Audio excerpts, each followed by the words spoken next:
introductions, are we ready to get into things? Yes. Well, hell yeah. Yeah. Okay. Enthusiastic consent acquired. Where last we left our kindred in the town of Rehaven, they had arrived, settled in for the first little bit, and begun peeling back the social strata of the town, learning of its mortal denizens, finding about its comings and goings, its drama, its raison d'etre, its everything. If you were to spend an eternity someplace, you might as well know it up and down. And the town, while sleepy, is not without its issues or drama. There's an awful lot of hubbub about a horse. There's an illegal smuggling ring. There's murder on the high roads. And there was one hell of an interesting party. While attending that party at the mayor's house, and getting a little embroiled into the local politique, our kindred learned a few key things. They learned the finer details of the smuggling ring, of which they had already embedded themselves, or at least a couple of them had. They learned, through a bit of spying, that the native attacks on the road were the machinations of local brigands more than anything else. They also learned the fate of the horse, or at least one side of the horse story. There's still more to be uncovered on the epic drama of someone getting swindled out of a horse. No doubt. Oh, also, they found out that fairies are real and they're here. Slight detail to gloss over, but I felt it important to bring up. Yes, indeed, our kindred are not alone in terms of being supernatural beings in this strange new world. And with that information in hand, I return the initiative of control of the tide of the story and what have you to our kindred on this, the closing hours of May the 5th. Our kindred have returned from the party. They're heading back to the boat. Group meeting. Or may have arrived for a group meeting. If that's what we all would like. She'll be really eager to call for group meeting. I have some information to share. We should have group meeting ASAP. Very well. So yeah. Sure. Yes. If we're fast enough, maybe we can still catch up to them and do something about it.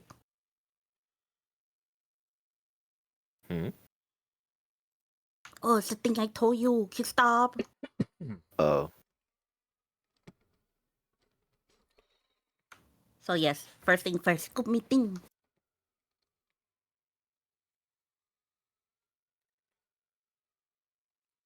Right.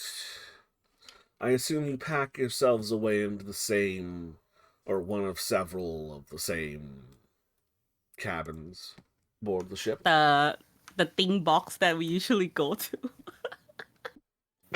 Yes, one of I mean, several. there's like no one else here. We could probably go to a different area, but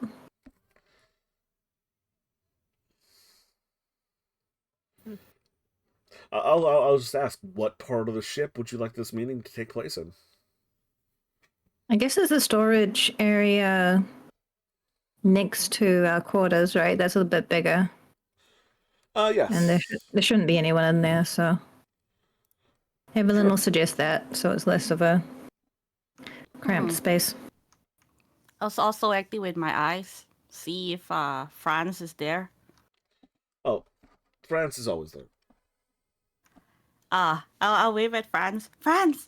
Okay. I'll also spend my willpower to to activate Tongue of the Dead.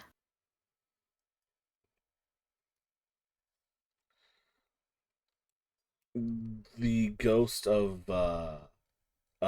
Kristoff's brother, acknowledges your existence. Oh, hello, Leonard. Hi. Did you just say that out loud right next to you? Oh, Wait, Franz, what? right. The kind of head ghost of the ship. My bad.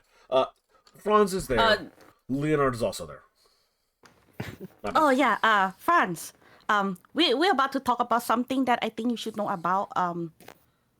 So I think it's only fair if you are part of this meeting too. Also, hello, Leonard. Haven't talked in a while. Just say that right next to you, Christoph. Okay. Since when did? Oh my god. Evelyn's gonna put a hand briefly on Kristoff's shoulder. Oh yeah, they can hear you. So yes, meeting. When we were at the party, remember that guy that was yelling at me? Yes. Yeah, I went and I follow him. Well, in my astral form, and I found out that they were the one orchestrating the attack. They were painting themselves in brown and attack the caravan. And he doesn't stay that far from here. But thing is, we have to find evidence. Emratai, Yes, what are you speaking about? the trader attack outside of Painting. town. Painting themselves brown. Yes, they are the one. Like they are here to request for help to fight the native. No, they were disguising as native, attacking the merchants. Are you reading auras at the moment? No. Evelyn's I'm kind of not kidding. staring with her mouth slightly open. Yeah, you see me. I went away for a while. I went to hide my body, and then I went after them, and that's what I get from his memory. You cannot Like, be literally. serious. I am serious. There's so much hatred in that man.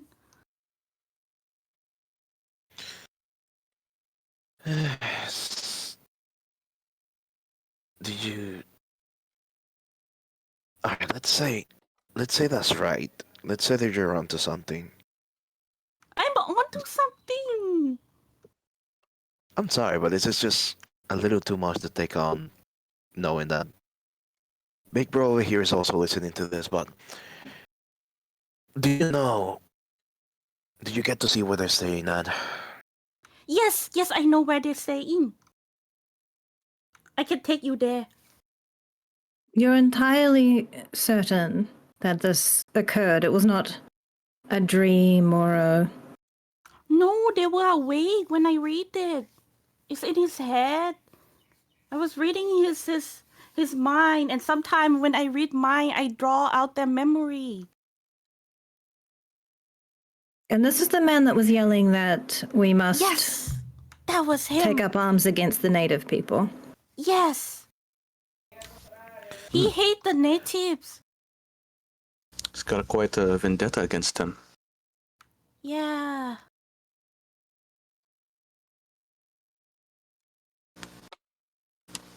Well, when I leave, they were still staying here. So I don't know if they are leaving tomorrow.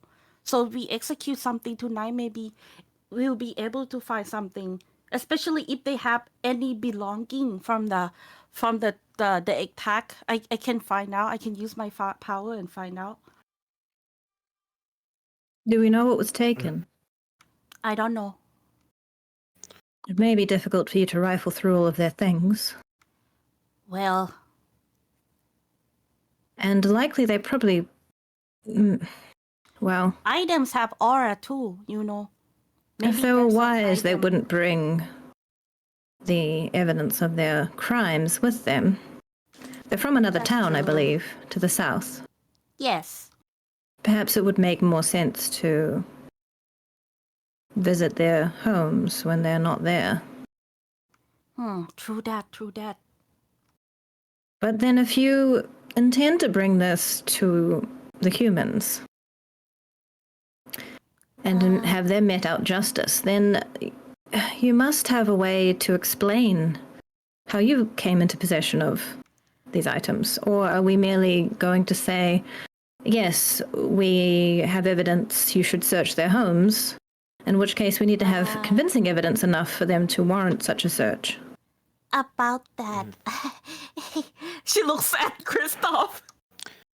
So she already tried that approach, and although I, even after I pretty much brought the same point, looks back at Cam. I'm sorry. So yes, we need evidence. It's Well, there is another path we could take. that is. I could, for all witnessing, I could appeal to his sense of conscience. Oh?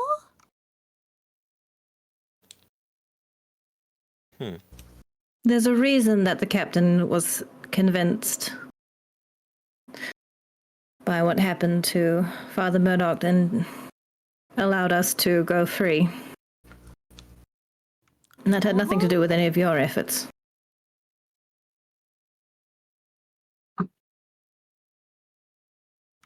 Well, you- that's. Huh. Did you use any of your power or something? Something along those lines. Huh. That would make things more convenient, actually.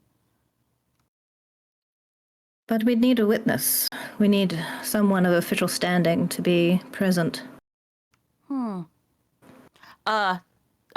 ST, would I remember the face of the people in that memory? Like, do I even see any of those faces before they go put on disguise? The face of the guy who they were killing or robbing, or the other people he was doing it with. That he's doing it with. You recognize a few faces, none of them from the party. No one of standing within the town at the very least. Though he had a few bodyguards or friends that he left the area with, and they were amongst them. Ah. If it is a surefire thing, we can probably convince the the head of the militia, the soon-to-be militia of the town, because it's in his interest for this to be solved too. Yeah. Also, if Do we- we to approach him, we have to be very careful. He have some bodyguards with him. And he got horses too. Maybe guns as well. Well, I should hope he would not attack a nun in the light of day, especially with the local constabulary present. Hmm.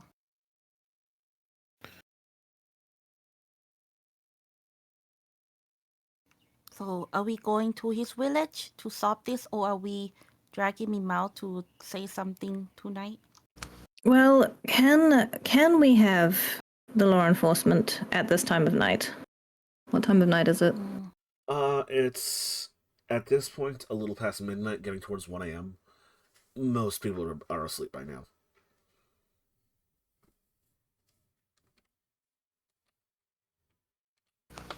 If anything, I guess we could check the place out for physical evidence, I guess, because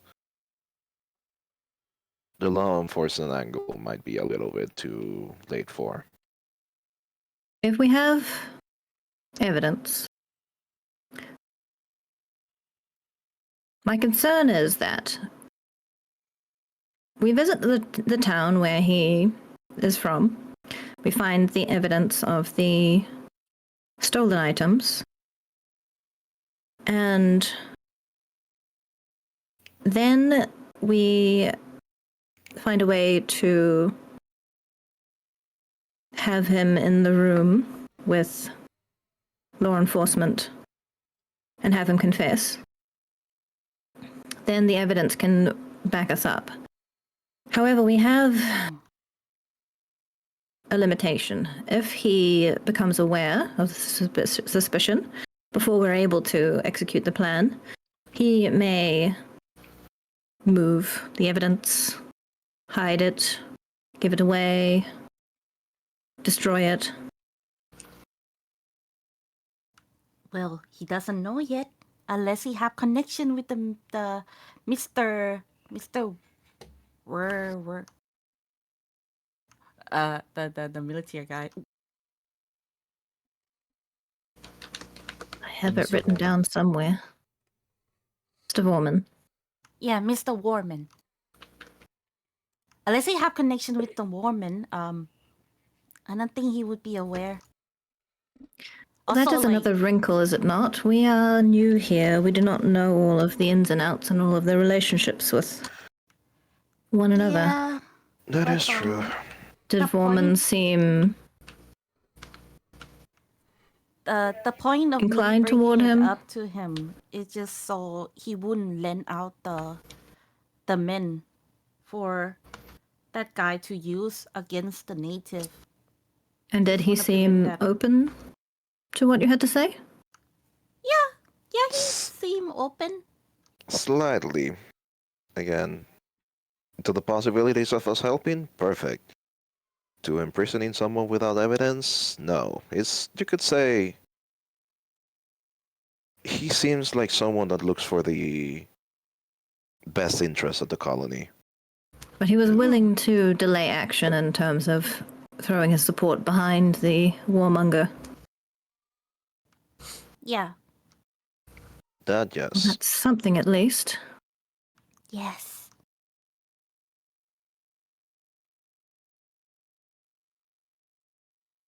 So, if we to visit that village,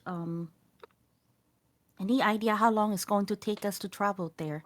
I don't think going tonight is a good idea, since we barely have few hours left. Is there even a way to know what his residence is? Do we know the co-conspirators? I'm sure he didn't do this alone. Oh no, he didn't do it alone. There are many people. I remember some of the faces. Well, Okay. this could become complex, because if we are asking them to arrest a dozen men from another town,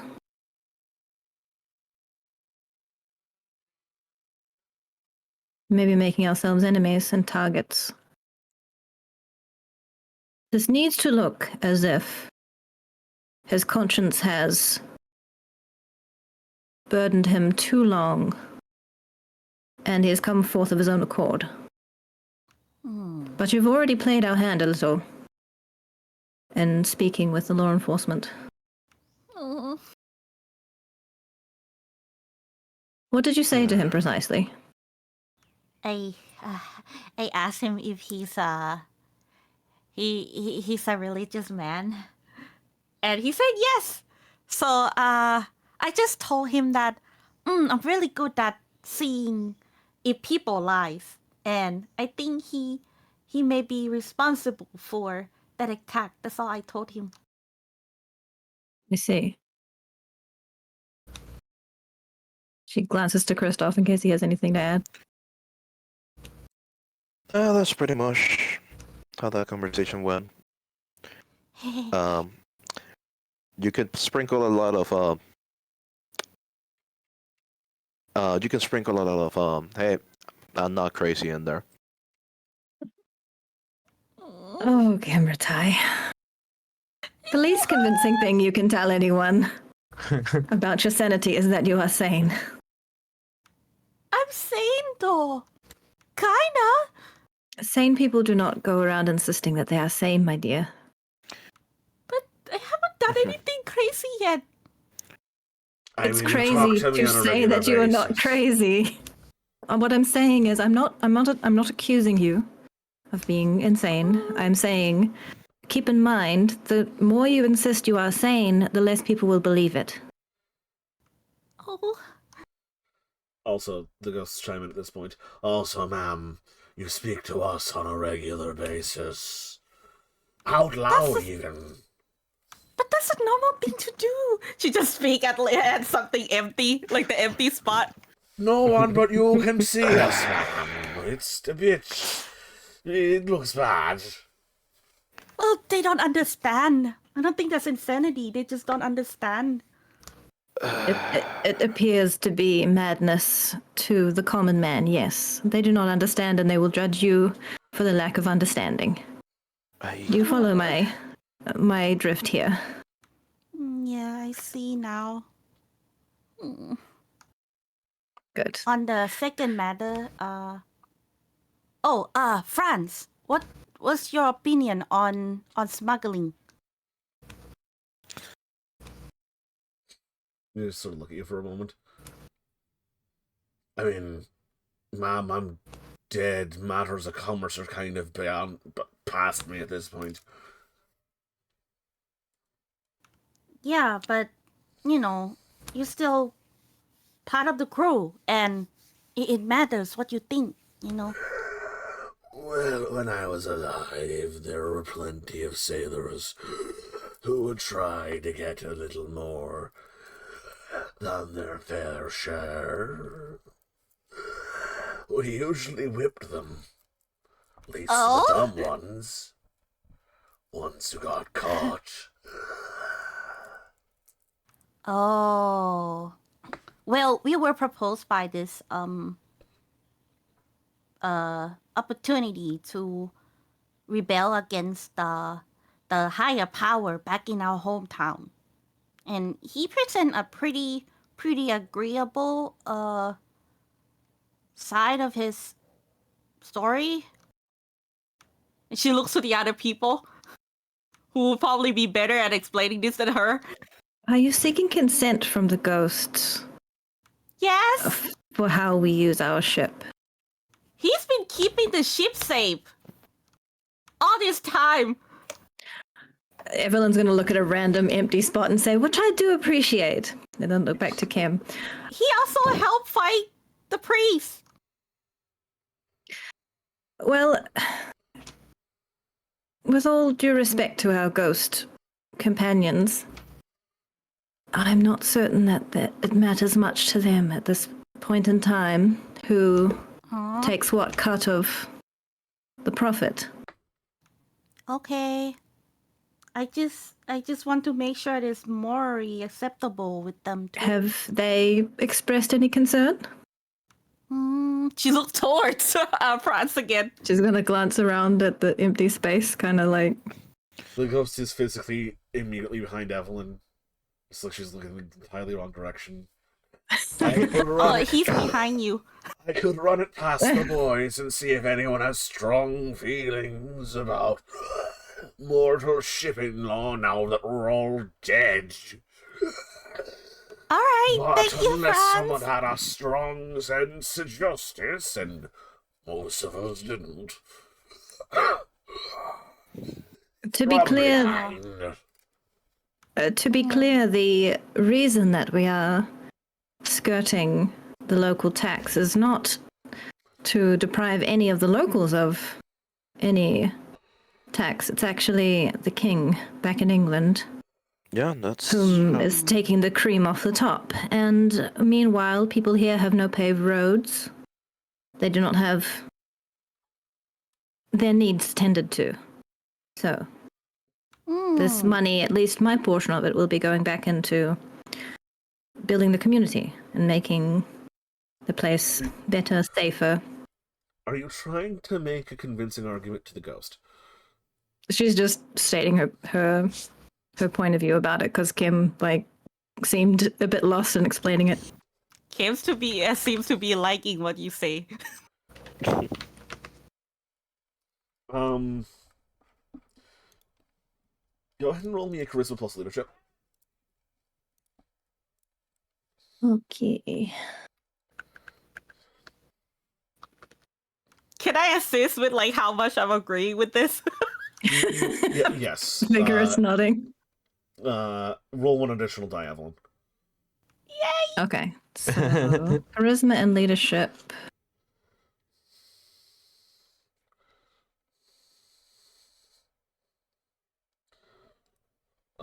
That's a 1, 2, 1, 2, 3 successes. This is a Dutch colony, right? Yes? Oh, well, bloody fuck the Dutch then. What?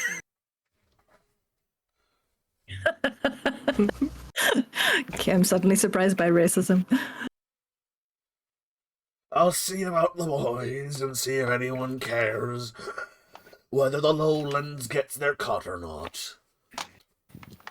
Alright, thank you, Franz. Wait, are they sending money back to the Dutch king? Is that why? Yeah. You are in a Dutch Oh. colony. That is south of an English colony, north of a Swedish colony. I don't know why I assumed it was the British There's a lot king of who would English get. speakers here. It's got a very mixed population. Yeah. It's because this town is a major repair port. Mm. Oh, So a lot of she's people get on, also get off. she's gonna say in really, really broken German, like just patching word together. You okay with brother doing smuggling, Leonard?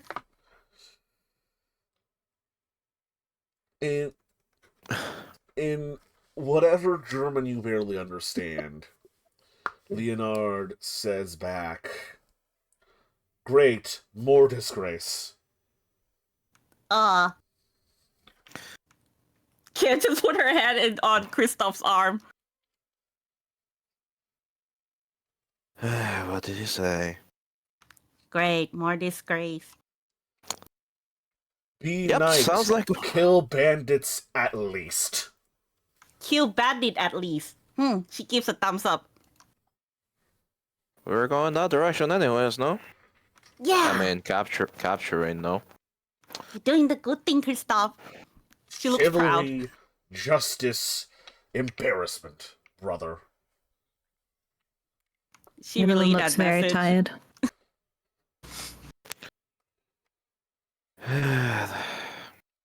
Fucker hasn't changed a bit, huh? Kim has a big grin on her face. She feels like she's helping the brothers connected. Evelyn gives Kristoff a little pat on the back. Benedict just finds it amusing. He gets a nasty glance if he's expressing amusement. Here's the weird thing, Benedict. You're kind of getting like half understood, half heard echoes of what the ghosts are saying in this conversation. Oh. The Madness Network's wild, yo.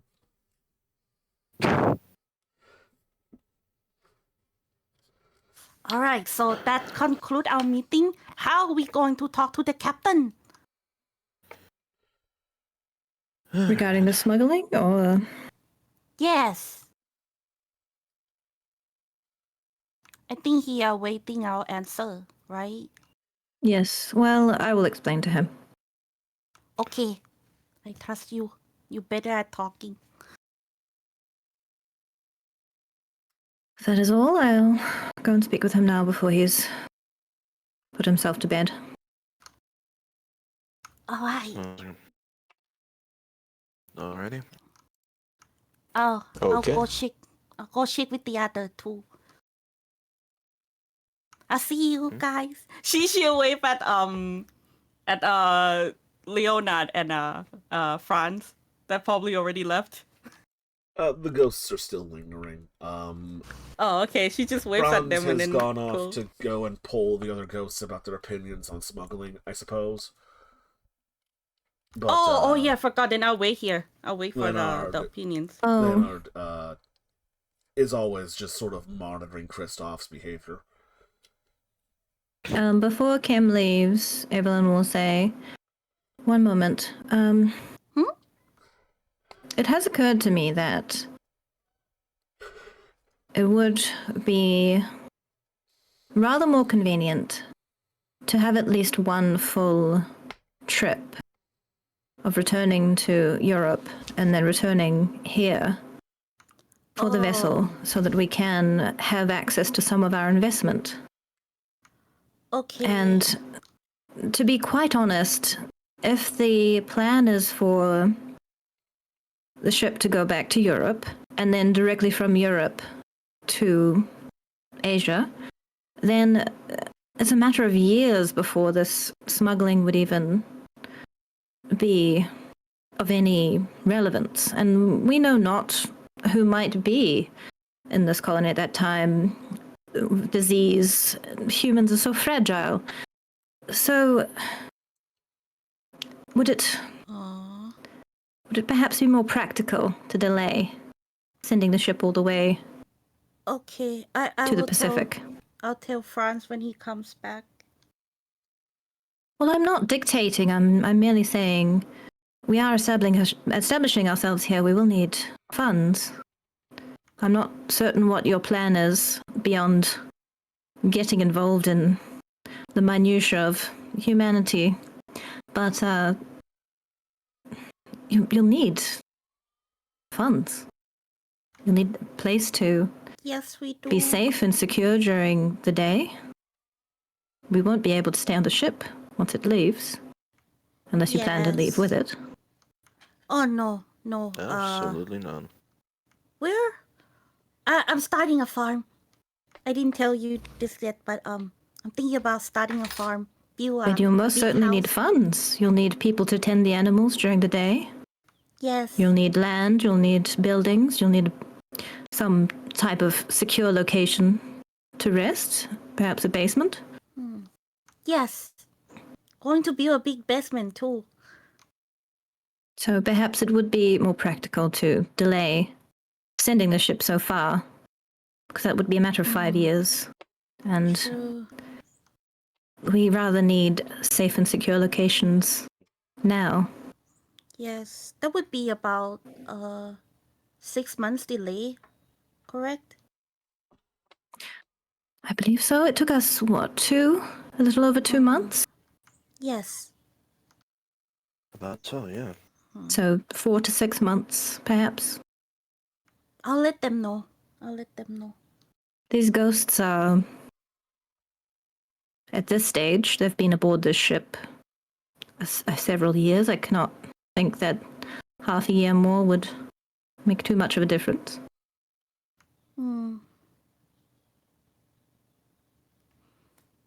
But Yeah. this is merely my suggestion. I'm not dictating to anyone. You're also invested in this ship. You both have your opinions. So I mean, you are right. We need somewhere to stay first. I do want them to move on too, because the longer they're stuck in this plane, you never know how worse things can get and who else get on board. I just hope that they don't run into somebody like Father Murdoch again. yes. Well, such people are rather rare. All right, I'll talk to them about it. So Christoph, I'll you had wait something here to say? until he come back.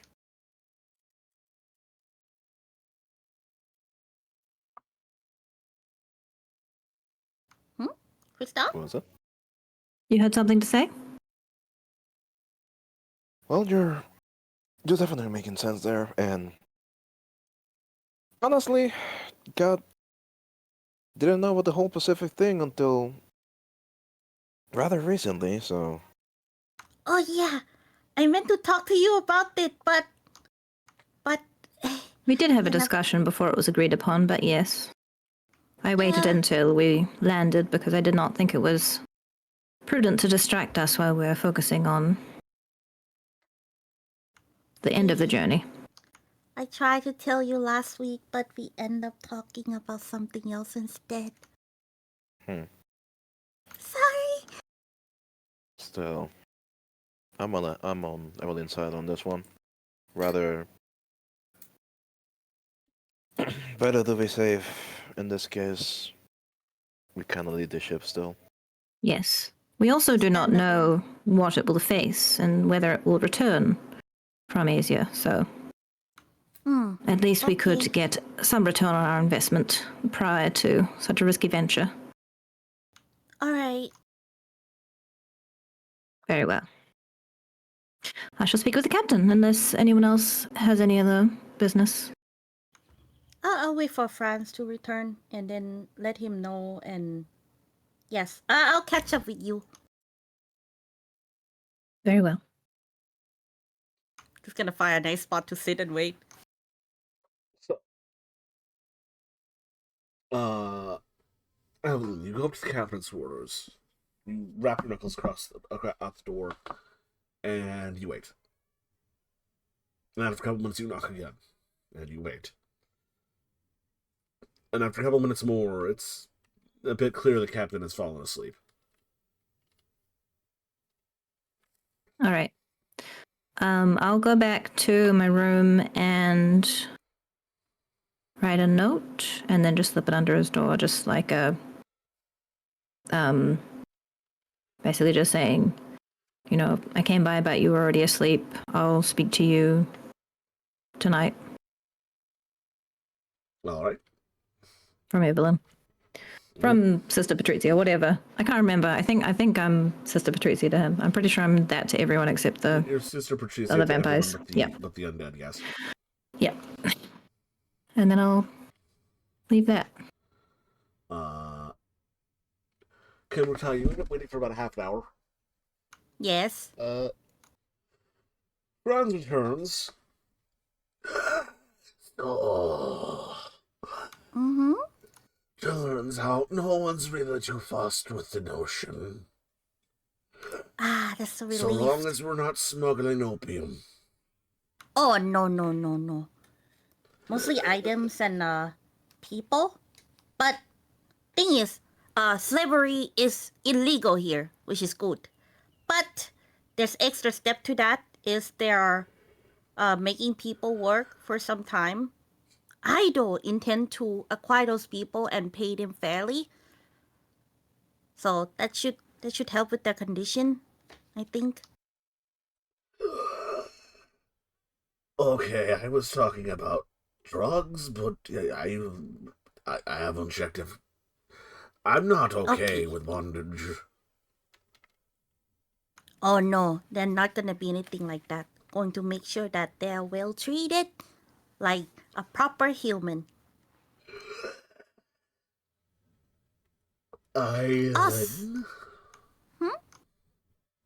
He agrees. Sure. Also, a little bad news. The others are worried that they won't have enough fun to stay safe.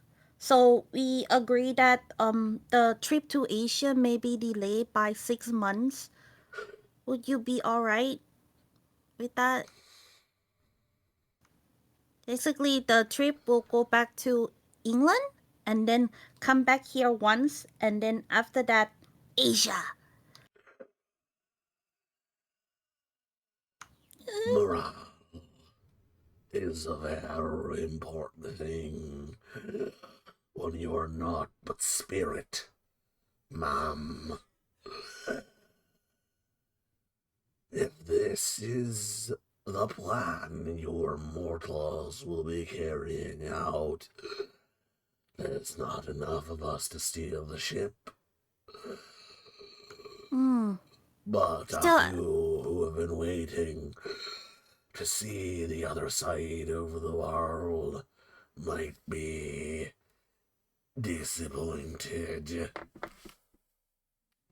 Yeah. Also, would you like to meet the captain?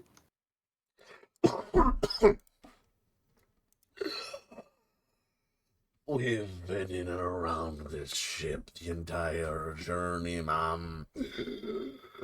We know every member of the crew fairly well.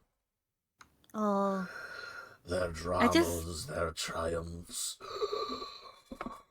They're the closest things we get to entertainment. And reminders of what it is to be alive. That's good to hear. I was just hoping that, like, maybe he can keep you company while I'm not here. He seems like a really decent and understanding man. The man is a man of rationale and science. I doubt he believes in such things as us. It's a shame. Again, thank you for everything, Franz. Check. Sorry, doing the ghost voice. Okay, she's gonna go like Bye bye. try to. Love to meet you. She waves him, and then like she's gonna try to go talk to either Claudio or Lila first, whoever is awake. Claudio's an easier bet. Yeah. Claudio. You know, I was beginning to adapt to a diurnal lifestyle. I believe I will not be capable of doing as such, though. What do you need? I was just wondering. So, you know, my people, right? I heard things that, like, even like those who consume our blood tend to experience something bad. Like, for example, our ghoul may be paranoia, and Oh, also like uneasy and all that. And it brings me a little concern if it would do something like that to you. Hopefully not. the blood of Malkav, when ingested, does have certain effects. The most notable one is a temporary delirium or lunacy, similar to that of which when one drinks undiluted wines. Or I Oh suppose no. far too much wine in these modern nights. Oh dear, I am My sorry to hear. methods of preservation strip the identity and the flaws of the blood I consume. So I merely Oh. experience the benefits rather than the melodious drawbacks. Benefit. Would that benefit including our power?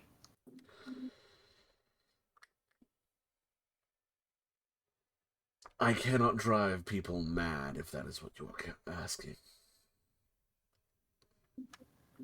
But you would would you know of the power if you consume blood or something? It would require me to consume a very large amount of the blood over time to attempt to coax out the disciplines that lie within. That of direct Oh. tutelage from those from which it came from. But I have deduced a few disciplines from the vitae I have consumed. She grew pale, even paler. And anything else? Like memories, information out of the blood? Does it ever go to you? You're asking quite a bit about the blood, child. Don't tell me that you're considering. He raises a hand. To consume the blood of a fellow vampire is a risky proposition for a vampire. No. Not I would not. only do you run the risk of the blood bond, but if you cannot control yourself, you might kill your target and consume their very soul in an act known as diablerie. No. I would never do anything like that. No. That's murder. That's murder. No, that's even worse than murder. That's raiding Much somebody out of worse. existence. Yes. You'd be eating their very soul. Exactly. I would never do anything like that. I'm just worried for your safety, Claudio. again, you don't learn any other information out of ingesting somebody's blood, right? Why are you worried about me? As far as I'm aware, the only other kindred in these lands are all allies of mine. Yes, but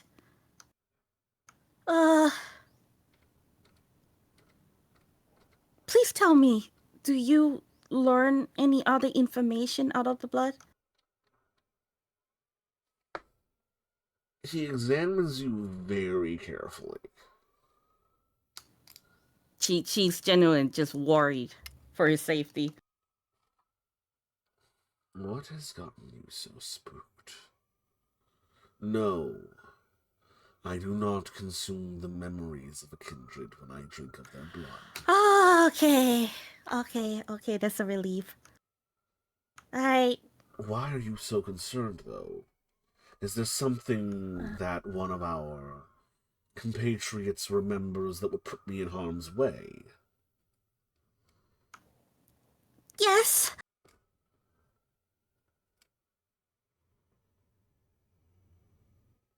Yes. There's some secret that is better if you don't know. Mm-hmm.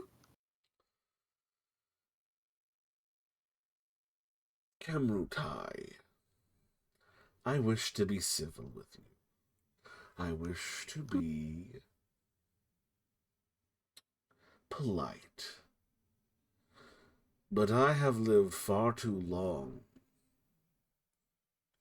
and experienced far too many threats to have my being threatened once I am finally free. He grabs the frame of the door and crushes it to splinters in his bare hand. Yes.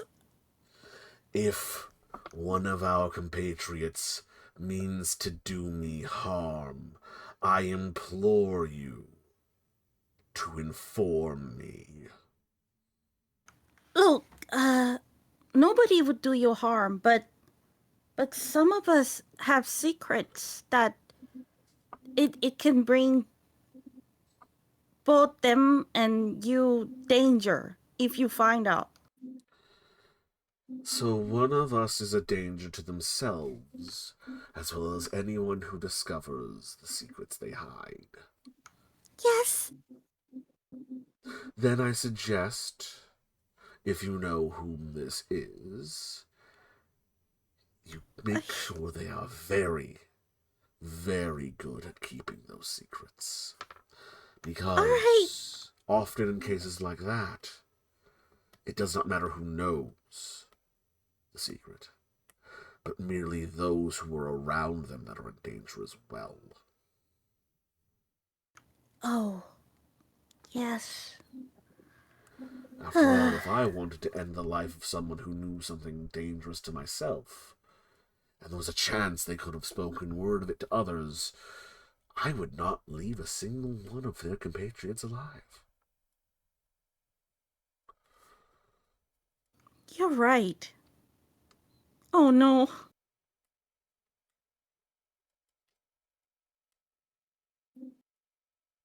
All right, Claudio. Yeah. Yeah, you're right. Well, you like that fix though? She points towards the door flame. Oh. He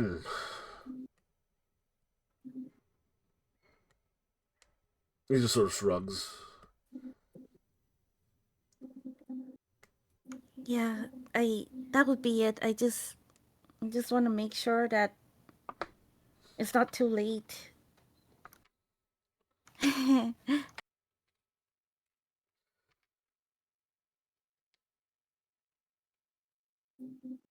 I take my continued existence very serious, Miss Kenmutai.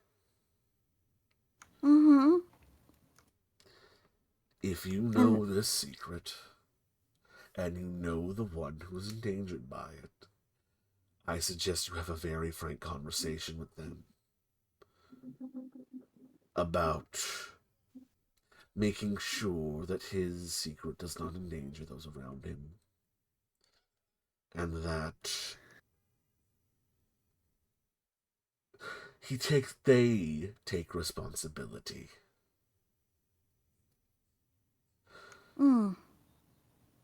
I will. I'll not bother you anymore, Claudio.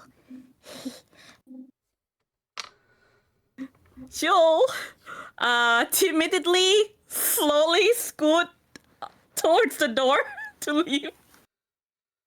He closes the door behind you.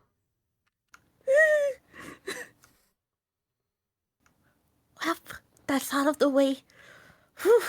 She just sigh and then she goes to knock on Lila's door. There Would is I no be in response. the? Would I be Oh. coming back at this point? Because Yeah, yeah, sure. okay, I guess Evelyn walks toward her room when Hey, Evelyn. Kim's going to knock on Lila's door. Hello. Hi. How did it go with the captain?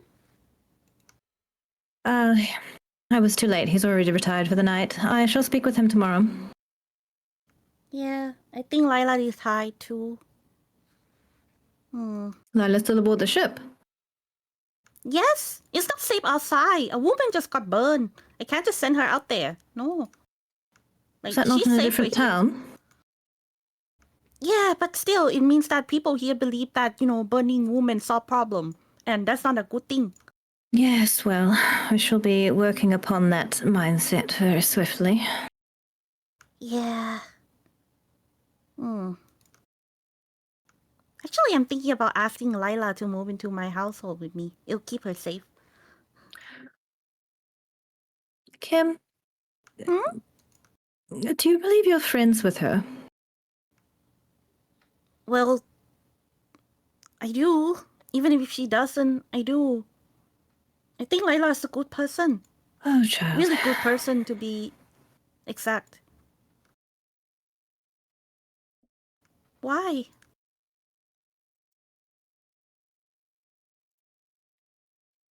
Well, let me put it this way. For your own protection, would you return to your sire? No, no, no, no. That is likely how Lala sees you. Really? Yes, you are dangerous. She looks bummed. She looks down. It's the sad truth. We are not human. We've had that taken from us, but I am glad that you retain what humanity you can. But you mustn't try to force the poor humans to endure you if they want their freedom.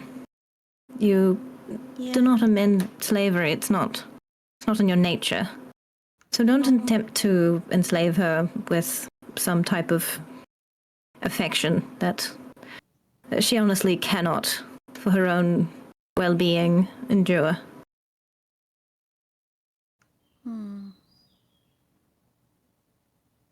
I wouldn't do anything like that to her. I just want to Well- keep her safe. You can make the offer, but please do not insist. It looks does not look well. All right. She nods understandingly. I know she is a powerful mage, but there is still a danger from you. Still a power imbalance. You know, she is one and you have allies. She is alone. I know you wish to help her, but that's simply not... The lamb cannot help the wolf. That is not how nature works. Though we are outside nature, but such is the closest analogy I have. All right. I'll only ask her once. If she wishes to go her own way, I will not hold her back. Very well. I also wish to ask you. I understand you want to help Christoph's brother. Yes. Please do be mindful that it is distressing to Christoph when you casually mention him. Oh. He is his deceased family member, his sibling. Mm-hmm. And he has complicated feelings about what happened, of course. I don't know that you've ever seen a family member killed in front of your eyes, but it is not something that one ever forgets, and is not easily faced. And to merely have him mentioned without warning in an unrelated conversation, it's rather jarring. So I hope that you would be a little more mindful in future. She nods silently. She looks really, really sad now. You're right. Oh dear. She'll offer her a hug. She'll hug Evelyn. I know you mean well, but... Well, I hope you take my guidance in the vein that it is intended. I am attempting to help, and I'm attempting to do so gently. I understand, Evelyn. I'm really grateful of what you're doing. I'm sorry for if I've been causing so much trouble. I understand your intent, and I know that you're enthusiastic to help, and I do see your intent. And the problem is that we're not judged by our intent, we're judged by our actions. And sometimes when we rush to help, without considering first where we're placing our feet, we may trod upon some toes. That's true. So, work on your footwork, my dear. I will. I'll do my best. I appreciate it. And let Lila sleep. Yes. Well, I'll retreat to my room now. Out of character, is the broken doorway visible from the hallway? You can give me a wits plus awareness if you'd like. That's going to be low. Wits plus alertness. I'm going to use a willpower because Evelyn is a little bit concerned that Kim is going to have done something. Yeah, meanwhile, Kim's gonna go back to her room. She just bummed her own head like a couple times, like, stupid, stupid. Yeah, the door frame. There's just this hand-sized, like palm-sized chunk of wood that's been compressed and splintered, like someone crushed the beam in their bare hand. Evelyn's going to go up to it and look at it.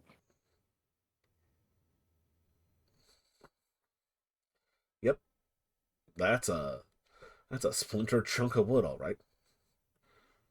Is there any, like, dust on it? Does it look like it's been like that for a while, or...? Oh, this is fresh. You can tell from the bits of splintered wood and splinters on the ground at the foot of the door.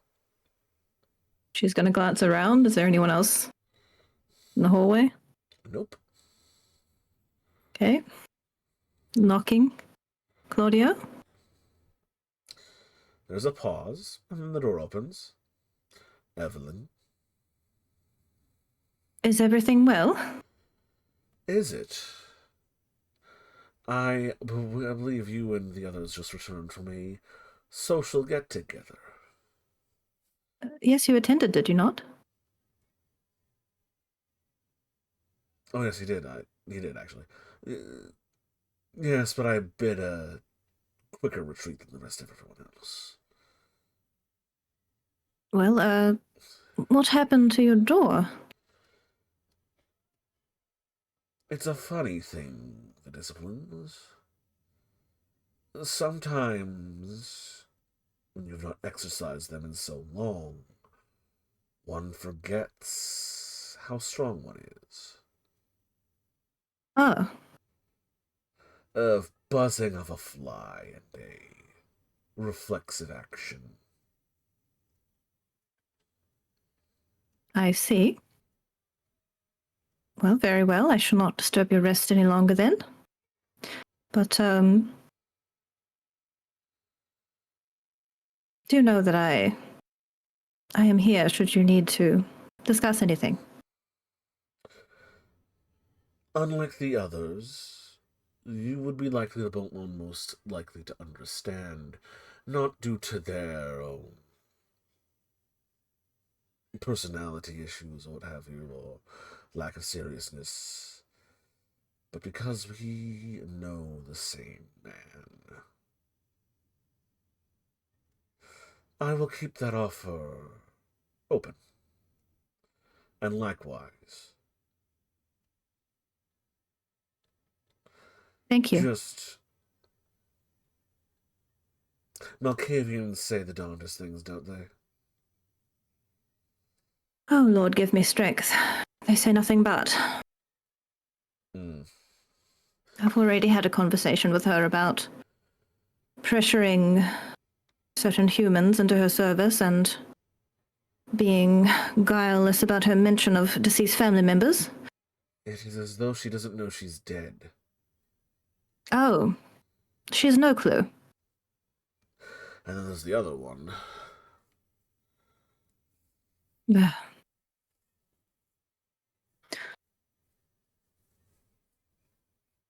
Not sure Has what's he even called- going beyond with it in their head. Has he caused you any issues? No. But something that the others said has made me concerned. Well, she's going to glance down the hallway and back. You are aware of their sire's attention. I have surmised that the Oracle has oracular abilities, yes. Yes, I am being cautious. What I disclose to them or around them. I suggest you do the same if that is not already your policy, which I assume it is. I speak careful with all vampires, Evelyn. Of course you do. Words are your species' primary weapon. Yes. Well. Sort of stares at the ground for a second. Well, you should return to your rest. I apologize for disturbing you. Think nothing of it. Good night. Good night. Then he closes the door.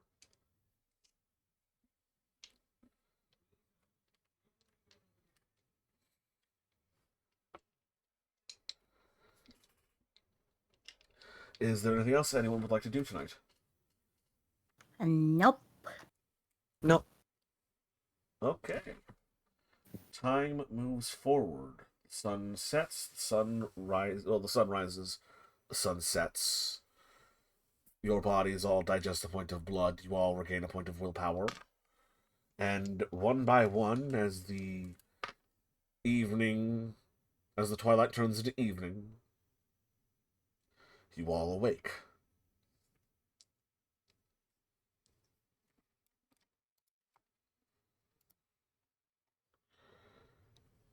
It is All right. now May the 6th. I have to do my roll. Kim's gonna spend her awake reflecting on her action and the things she says.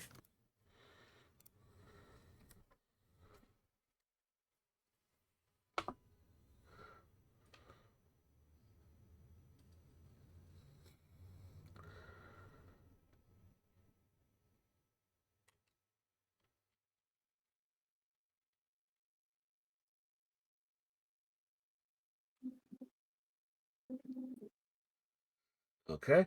Yeah, you're a-okay, Evelyn, for tonight. Thank you.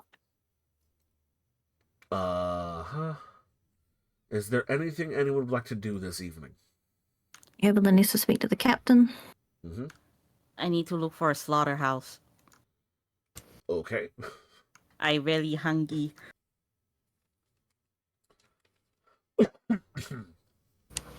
Uh-huh.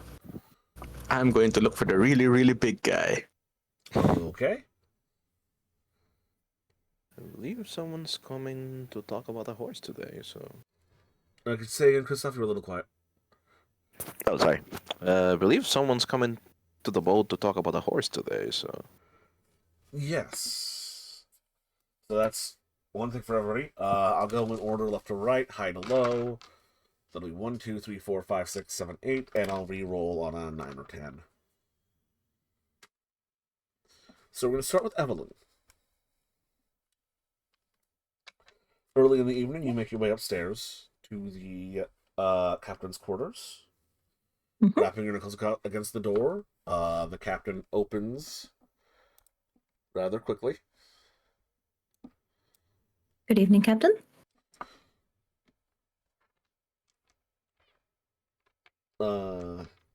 Good evening, Miss Evelyn. Saw your note. Make yourself comfortable. He steps inside you. and leaves the door open for you. She'll enter. It is about the goods and what have you. I found buyers for most of our hold. We should be getting our first returns rather quickly. Yes. Well, I have a couple of items to discuss.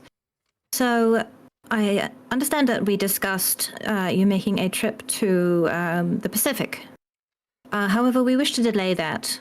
We would like you to return to Europe and then return here once before setting out for Asia, so that we may have a little more profit to establish ourselves here before that very long trip, if that is amenable to you and your crew. I'm sorry, you wish for me to do us another standard trip around the Yes. triangle before we're heading back to this expedition to the Orient? Yes, if that is possible.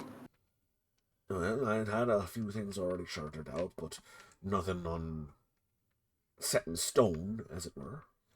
I apologize for the change of plans. I understand it is a very large change of plans, but It's it a bit does of an seem more endeavor, sensible to but- us. Aye. I appreciate your flexibility. The other comment is regarding the arrangement of looking the other way for some items to load aboard the ship. We have agreed to skirt some of the Dutch king's taxes. And it is well established. I'm not fearful of any repercussions. The local harbour master, I believe the name is involved. So I believe the risk is very low. Evelyn, not Evelyn, Sister Patricia, you're asking me to commit a violation of the law. A very serious one amongst sailors. I can't agree to this. Not out of hand. I'm not bringing on illicit cargo. Not illicit cargo, no. There shall be no drugs or slavery or any such matter. It's merely a ledger is adjusted.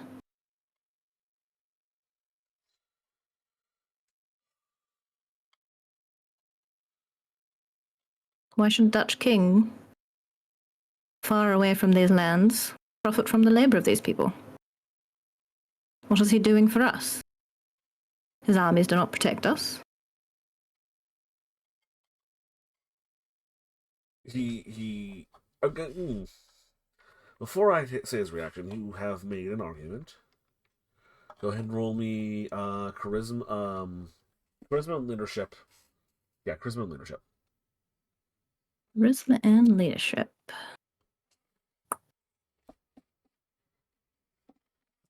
I'll use a willpower as well. Mm-hmm.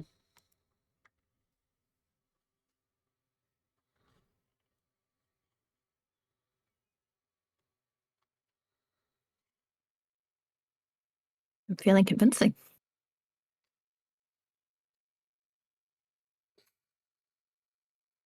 I have the feeling that if I say no to this, you'll be looking for another captain.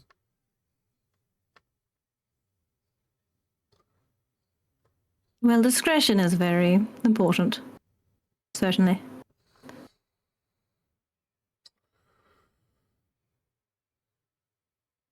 The correct answer is that they do protect us from pirates as they fund fleets that hunt them down. Miss Sister Patricia. That is what how the crown protects us, as well as the fact that they paid for the establishment of these colonies in the first place, and they're getting return on their investments to these trades. But, as said, I don't think that if I say no, that'll be keeping my job. So long as you think this is a sure thing, I'll not move the cargo. But I don't know about it. I don't know what's on my ship. And if I find out about it, I wash my hands of it. That is fair.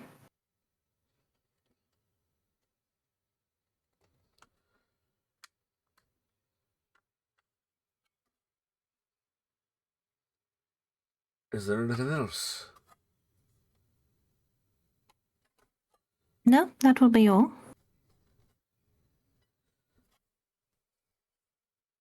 Shall leave you Very to your well, then. business. Have a good evening, Sister Patricia. You as well, Captain.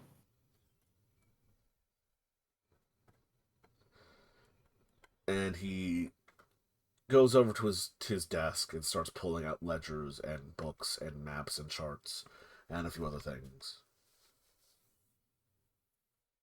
Yeah. I will leave.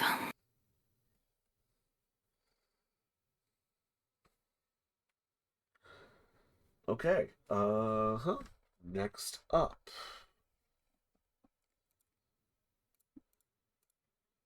One, two, three, four, five, six.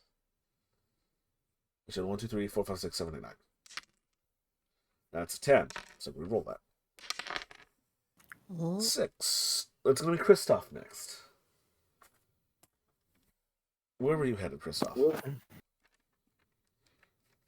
I was waiting for the individual that was approached them to buy the horse on the party. They did say they were gonna show up on the boat.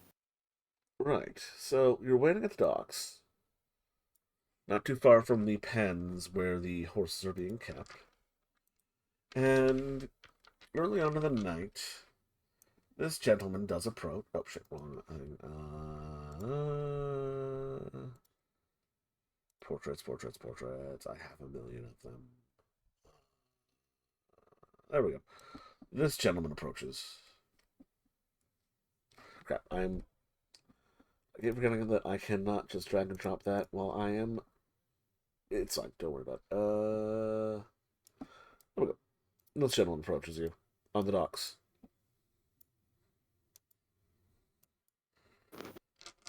Uh-oh. Who that? They're tall. Is this that guy? I need to double check real fast. I think that's the right guy.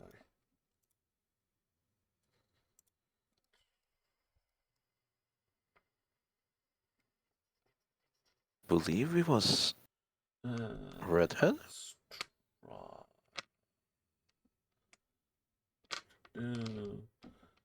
No fucking Strox. This was.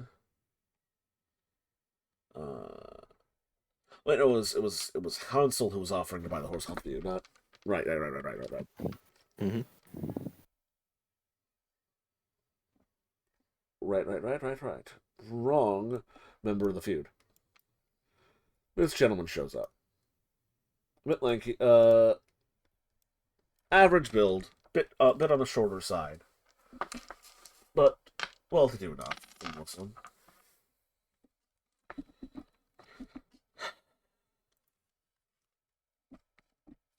Oh, Comes there walking you are. down the boardwalk towards the docks. He would go to meet them. Ah, Mr. Benedict. No. That was the boxer. Um, it's on the tip of my tongue.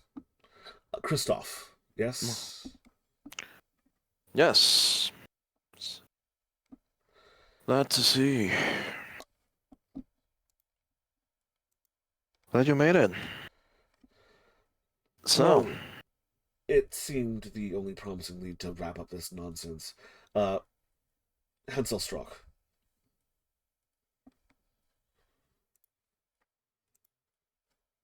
I'm sorry, repeat that? Hanselstrock. Yep. He goes for handshake. He shakes your hand. Well, so just before we getting down to business, as I mentioned during the party,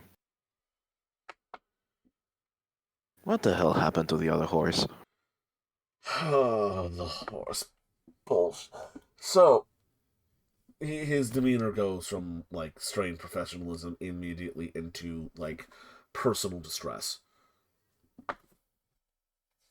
He lowers his glasses and pinches his nose. My father, looking to find a stud for several mares that we have on our lands, went to the Norfolk family in Grottenburg, town north of here,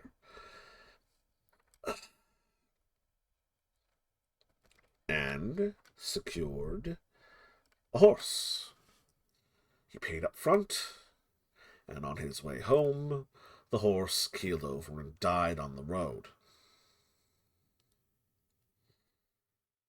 Just, The Norfolk. just,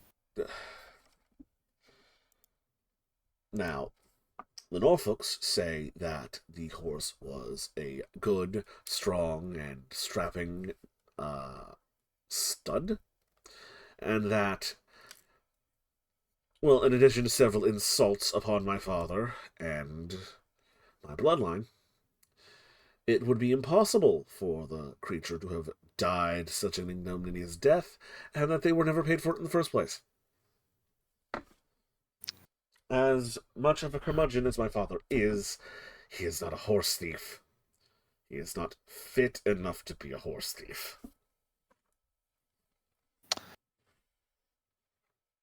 that's, well, that's, interesting, to say the least. At least, but the other families not from this town, then. You said it was town to the north, right? Yes. Well, I guess I shouldn't be worried. I guess I shouldn't worry that much then. As long as this one doesn't die too. That is. Genuinely hope it does not. If it does, then I much believe that the town of Rehoven is cursed for horses. That will considerably be a problem for the other horse if that. He kind of just chuckles at that. Mm. That said, well, what's your take in the whole situation there? Oh, my take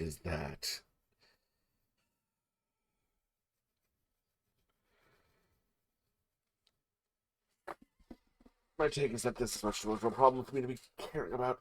My father is not a likable man. They're not. Ah, it's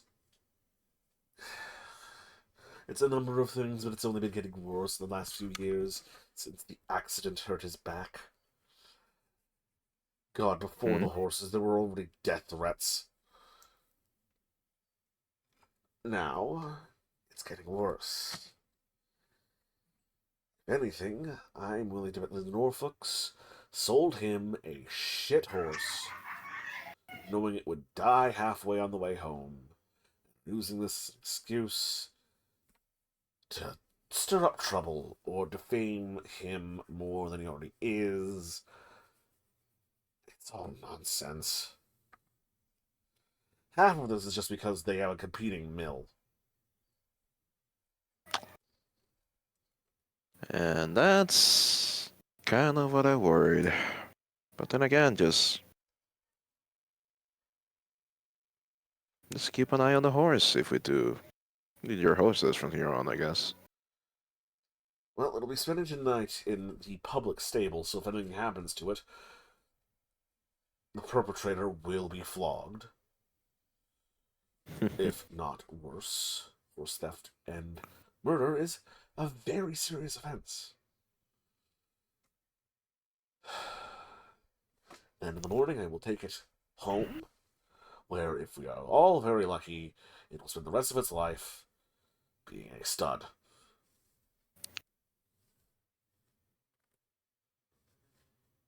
Well, can't think of a happier ending, I guess, for the horse.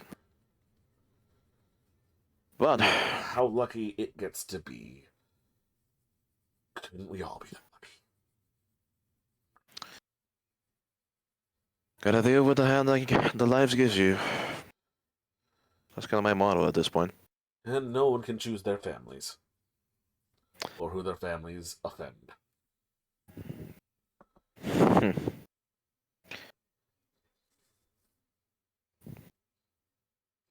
You don't realize how close home that hits.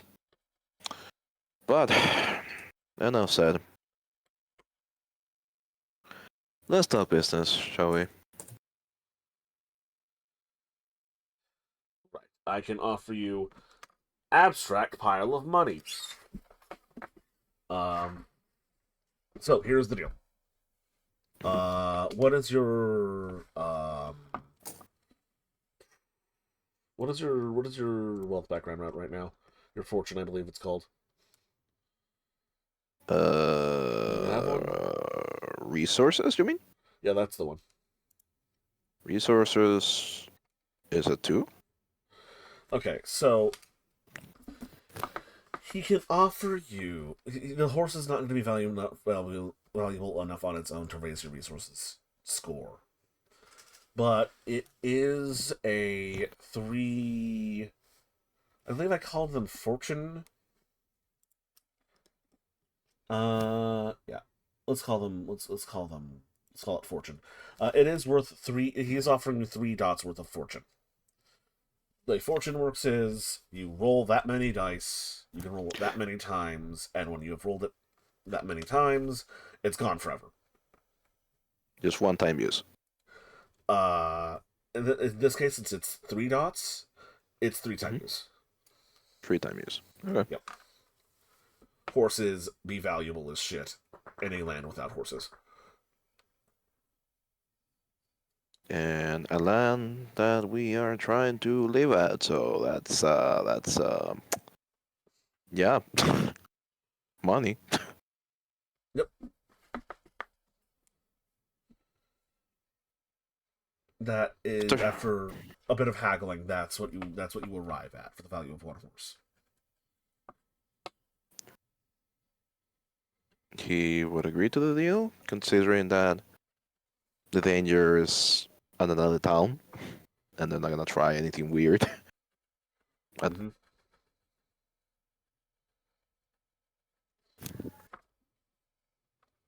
or the perceived danger, at least. Whatever. Gossips. Actually, yeah, screw it. Let's say 3 dot. And keep it at that. He shakes your hand. He produces a sheet of paper or 2, writes out the deal, stamps it, signs it. calls out the quartermaster to act as a notary. Hands you both copies to sign it yourself. He will proceed to sign them. Mm-hmm. Has the dockmaster look over both. The dockmaster nods and says, "Okay, they're both identical." And he gives you one copy, as well as a pouch full of silver coins. And he then goes and gets the horse from the stables. And we'll be off with it unless you have anything else to say. Well, bud, don't be a stranger. Not sure. This part and this he says in German. As I said, not many that speak the mother tongue. Don't be a stranger. He responds, "If you wish some good schnitzel, come to the estate. It's in the same neighborhood as the mayor's place. Bit further east by the bridge." Careful, might take you up on that offer. You won't after you meet my father. He chuckles. Well, we'll see. We'll see. He does say, before he does leave, he says, "Plenty of Germans around town, though. Good, you'll hear plenty of Deutsch."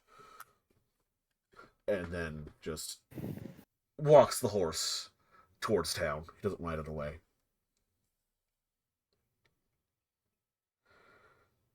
Well, it was Christoph would call, deposit the papers and the calls back into his room, I guess. Okay. Now it's between the Malkavians. High and low. Oh boy. Camera time. Yes. Gotta look for slaughterhouse. There's gonna be a slaughterhouse somewhere. Or farm. Give me a wits plus streetwise. How are you looking for it? Oh. Are you just wandering town ask asking around. for? Okay. Yes. Give me a charisma plus streetwise then.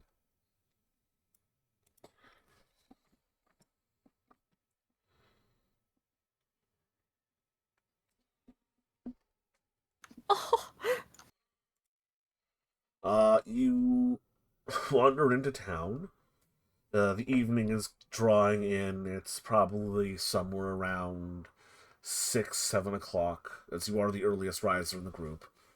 About the time that someone might be setting out for cook a supper. And you begin asking around. And yeah, some people tell you where to find a slaughterhouse.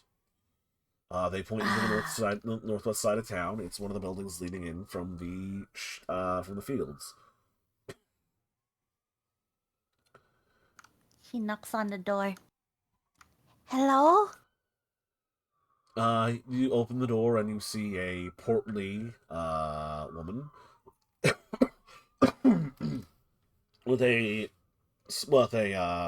butcher smock covering the front of her general commoner's clothes. Her hair also covered in like this white head wrap. Mopping up her hands, which are currently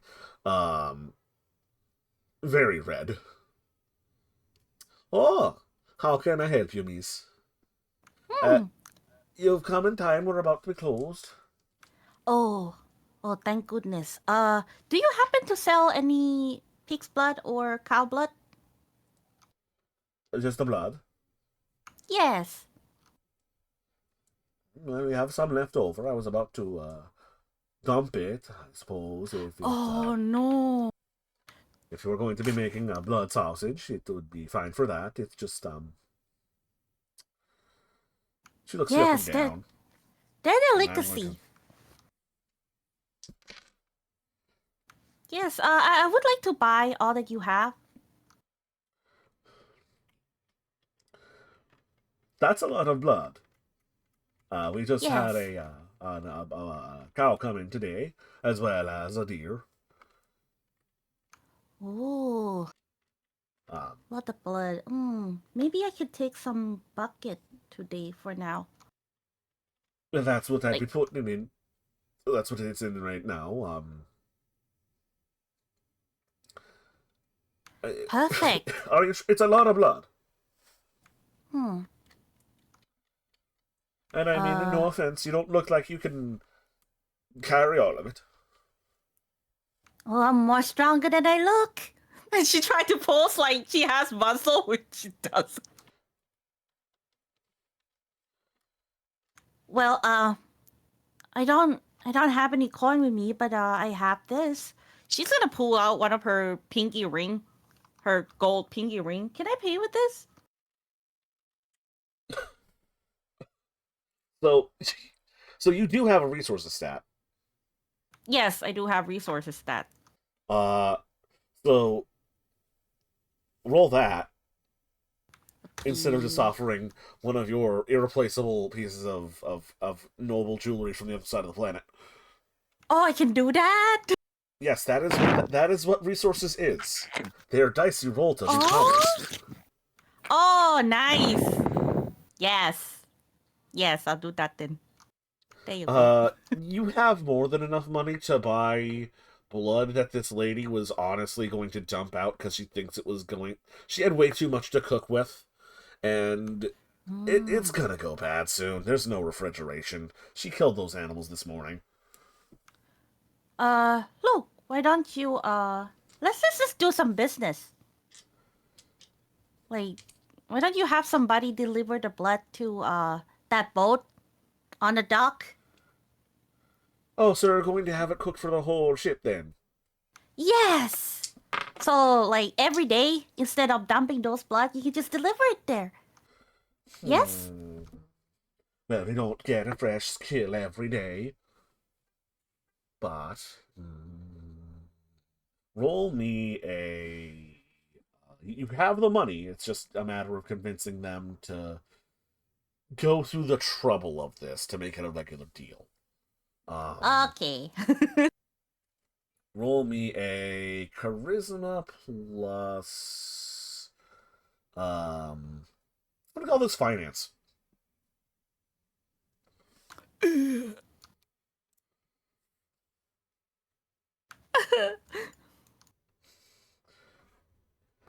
Well, we don't really get enough animals slaughtered and that much blood like this every day. I don't think it's going to be really worth my while to go and have a lad spend every evening hauling that much blood off to a boat. Oh, no worries then. Then I'll pay some visit every other night. Sounds good. She's sort of raising an eyebrow. All right, I suppose. All right, thank you. I'll You take some must blood wait another now. blood pudding. Oh, trust me, they're even better blood pudding from my country. Make soup with blood pudding. It's amazing. She closes the door. You are led to probably like 3 or 4 buckets of cow and deer blood. Um, and like probably this lady's son or something, like one of her boys who's like this comically large child.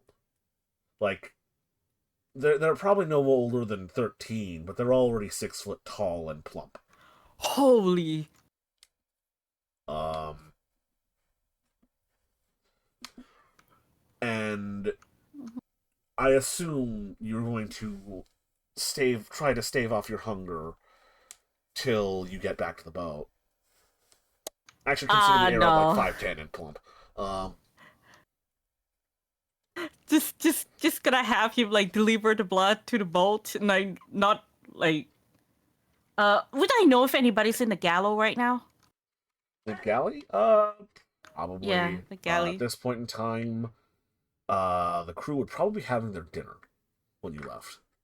There might be some stragglers when you get back. Fuck. Just gonna have her like, just gonna have him like deliver it like somewhere in the lower deck, and also pay him the tip. Yeah, you have enough to pay this kid and like have him go, "Ooh, thank you very much." And you Thank have you. this very portly lad with like in the kung fu movie where kung fu movies where the guy's training with a bunch of buckets. He's got like 4 buckets of blood on a stick, slung over his shoulders, carrying it down to the docks. There is, however, the scent of a lot of blood in the air. How much blood are you missing? 9. 9. Oh, that means you only have 6 left. Go ahead and roll me your self-control. Oh my god.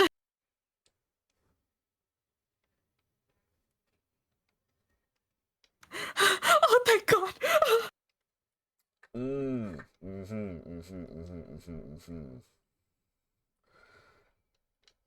Oh. You... Okay. How much of a bastard am I? Okay. So, you have enough self-control that you're not going to just snatch one of these buckets off of this kid's bindle and start chugging it in front of him like an animal. The beast, though this blood does smell not so fresh, is hungry. And it riles and it slams against the cage in your mind, and it's hungry, thirsty, furiously wants to drink that. Wants to drink more than that. Wants to consume. That boy probably has a lot of blood in him. But no, you have enough control over yourself to keep that urge down. But you do not have enough self-control to keep from following this kid every single step of the way, hearing the happy sloshing sound of blood, the delicious irony smell wafting off the barrel buckets every single step of the way. And I am going to roll a die here. This is going to be the die of fortune. Okay, this is going to be a lovely little story beat. That will happen or will not happen. High or low, Kenrutai? Ooh. Or odds or evens? Whichever you prefer. Even? Evens, okay. That's odds. So as the boy begins making their way down the set of the boardwalk that heads towards the docks, as it is a slope that's a bit too steep to just walk down, the condensation from the waves and the misbalancing of the buckets causes the lad to slip. He stabilizes himself as best as he can, but the sloshing of the blood buckets are a bit too much for him to control, and one of them slips loose and dumps its content out all over him. The boy is soaked head to waist in crimson. Dark, rich, pungent, irony red. The lad looks like a giant apple. Like a little plump cherry. Kenrutai, I need you to roll another self-control. Can I use my willpower? You may use your willpower.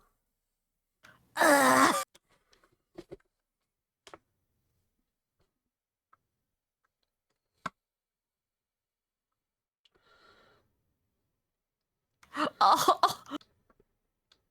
The beast rages. It slams, it howls, it beckons you to rip that fat little idiot's throat out and to drink every drop of delicious crimson for him wasting part of your meal. But you are not the beast. You feel bad for the poor little clumsy idiot. Well, little. The kid's bigger than you are by a fair margin. But that bit of human still left in you feels bad for the poor kid. They're fretting. They're trying to scoop the blood back into the bucket. They look at you and they say, "Oh, Nine, I'm so sorry, ma'am. I spilled so much of your blood. I am so sorry. It's okay. It's okay. Don't worry. Don't worry. I've made such a mess. They're going to think a murder happened here." No, it's okay. It's okay. Just let's keep going. Let's keep going. It's fine. And every single step of the way, this kid is so apologetic, so polite. You are certain that him being such a nice little lad is the only reason you were able to suppress the beast long enough not to rip his fucking head off and drink every last sputtering gout of his blood. Oh, he'd be delicious. Oh, he'd be a meal and a half. And you have that thought sticking in your head as he sets the buckets down wherever you tell him. Thank you. Secluded, Here. hidden. It'll be so damned easy. And then you Take send some of him this out. money. Go. I'll come back with the bucket in another day. Go. Yeah, and then you send him on his way.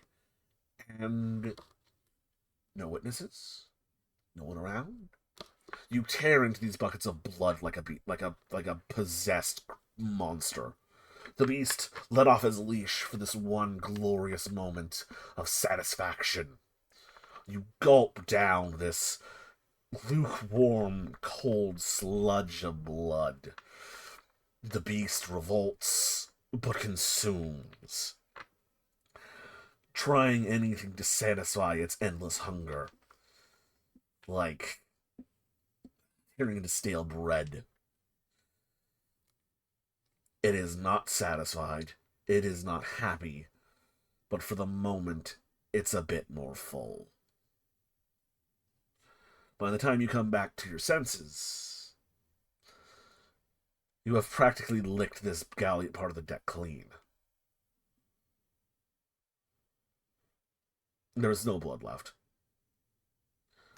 She's gonna tear up and like find a corner, just sit and like. You regain 4 points of blood. Oh. Yeah, she's gonna sit and find a way to sit over there, like away from people's eye, and like just sob at what just went through her.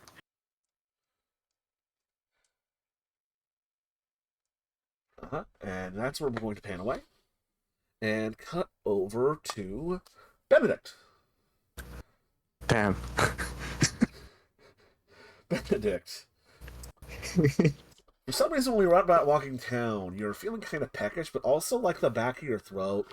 Kind of like, you know, one of those belches where you get like the stomach acid? Yeah. It's like that. Why am I feeling that? That's weird. But you're looking for a very particular other large lad. The very big man, Mr. Bjorn Elberg, from the party last night. Yes. Mm-hmm. How do you wish to find this man? Good question. um, hmm. I could ask around at the same inn or tavern that I first went to when we got here. You could, yeah. Do you want to? Yeah, I'll do that. So you head in. It's at this point it's moderately busy. It looks like the dinner rush is dying down. You just gonna ask around after this guy? Yes. Okay. Go ahead and give me a let's call this charisma plus. Call this streetwise. Streetwise again.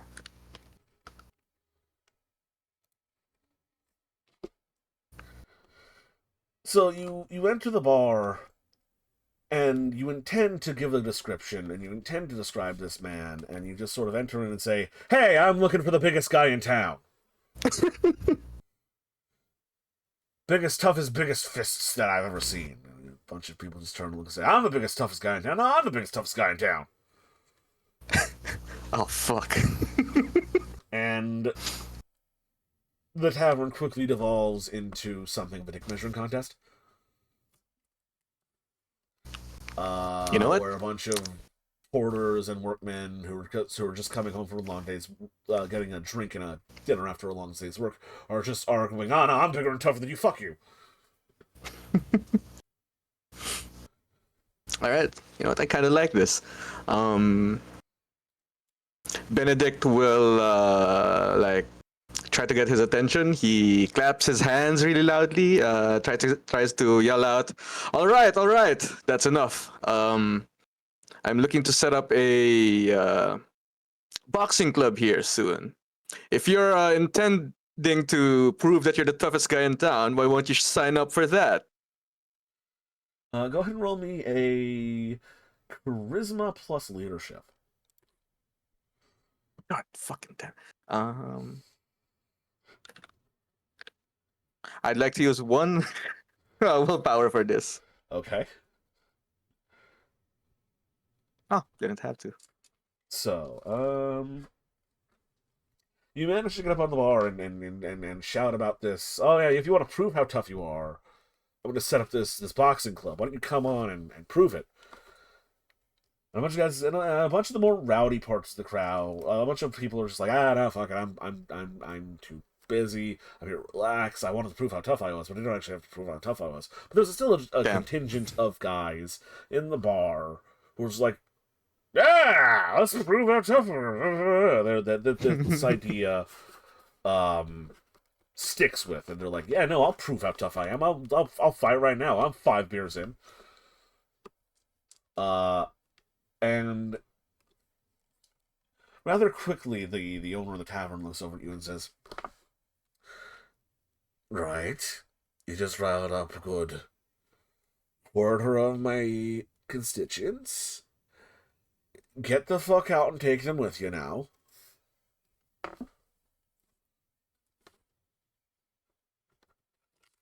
And Damn, wait.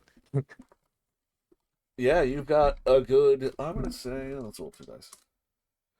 Yeah, about 8 guys were like, "Yeah, no, let's find out who's the toughest guy right here, right now." Following you out into an alleyway.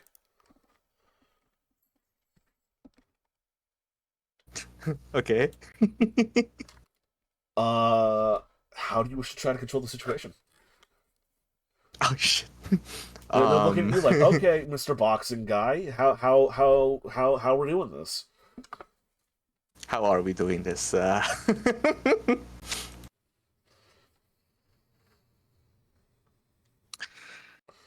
Hmm.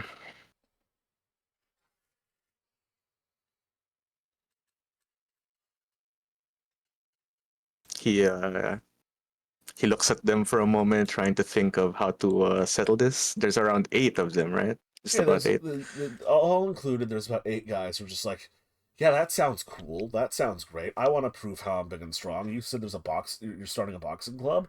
All you need for boxing is like a big square of dirt, right? Yeah, let's do it." All right. I haven't fully established this boxing club yet, though. Would you be willing to wait? I'll be giving you invitations once I've established it. Hold on. So there's gonna be actually like an establishment, not like you know a club where you just just punch a couple of times in the air. Yeah, we'd like to keep it more organized, just to keep illegal activities or any unfortunate events happening. Hmm. Once again, please roll me charisma plus leadership, I think. Oh boy.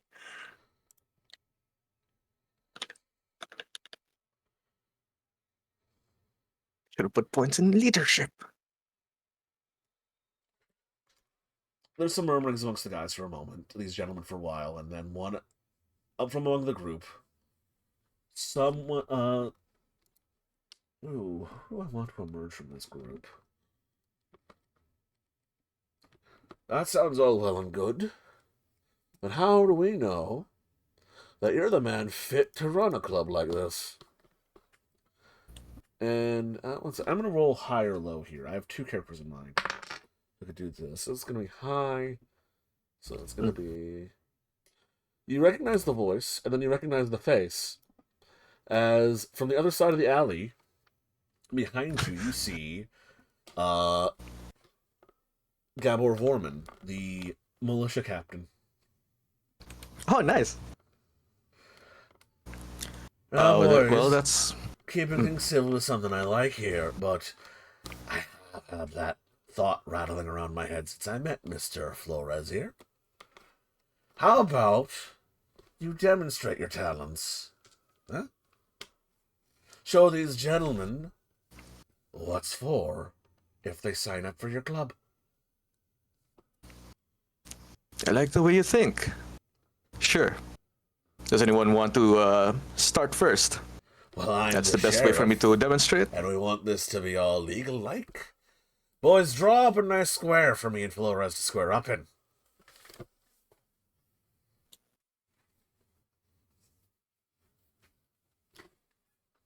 He takes off his hat, takes off his vest and a bundle of shot and powder and hands it off to a guy. Removes his ruff, and this guy's fit. He is a tough, well-trained soldier of sorts from the looks of it. And yeah, no, he is challenging you to a boxing match, and a bare knuckle boxing match in little some back alleys. Why do I keep ending up in these situations? All right.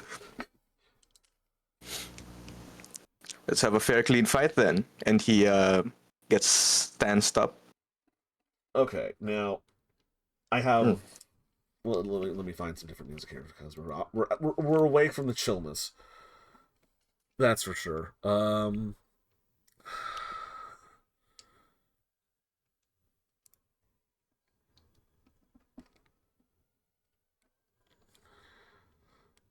don't know what you mean. This is a really chill situation right now.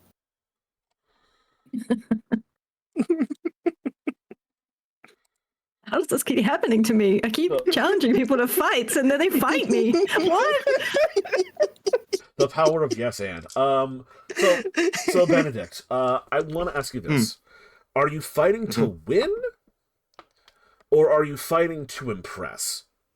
I'm fighting to impress. Okay, cool. So this is going to be a dexterity plus performance. Shit. Okay. As you try to style on him, I will say that your boxing specialization will still kick in if you have it. Okay. Because you do have a specialization in... Yeah, you'll get a brawling specialization in boxing. Cool. So he has a not terrible dice pool for bare knuckle boxing. Yeah, no, that's about fair. Oh. So first round goes to you. Nice. Punch. You square up and you start circling each other. Both of you remove your shirts and you're just chests out, fists strapped in some cloth, and you start making a clinic of it. He's going out to knock you out and rattle your brain cage here, but you're too quick. He's got decent form, but most of what's going for him is raw physical prowess, and your skill is able to let you outmaneuver him and get some jabs in, and you're practically explaining how you're getting him off balance and hitting him in certain spots, and it's getting him a little pissed. Next round, are you still going for sort of a showy performance, or are you trying to just like put him away? I'm still going showy. Okay, cool.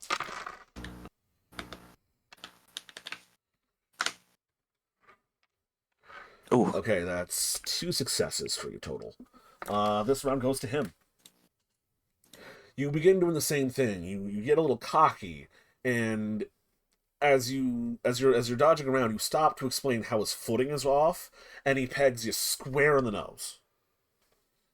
Ow. Blood shoots out, covers your mouth and your lower jaw, and the crowd just sort of goes like, "Oh!" Like there's a visceral reaction from the crowd as he's landed this nasty hit on your face. Um, Go ahead and roll me a self-control real fast, as you are Oh. currently only able to smell blood.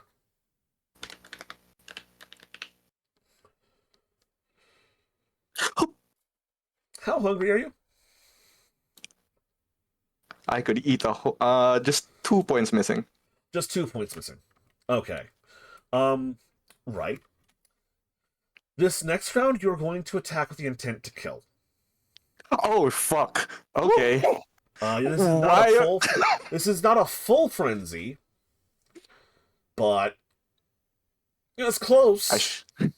I should have used willpower. Yep. All right. What do I roll? If you roll whatever you would roll if you were trying to kill this man. Okay.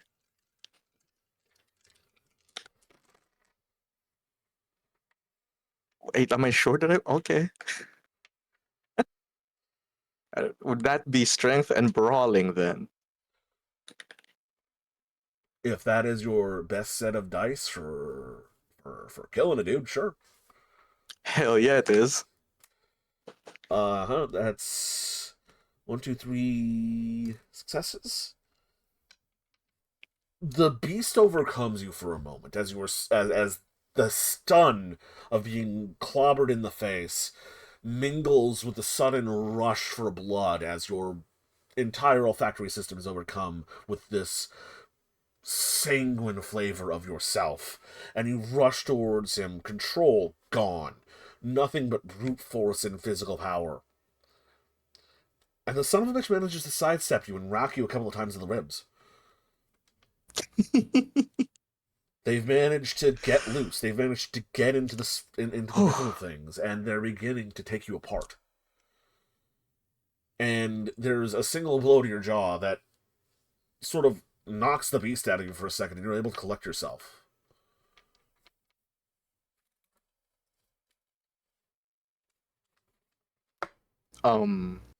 Benedict, as he comes to, he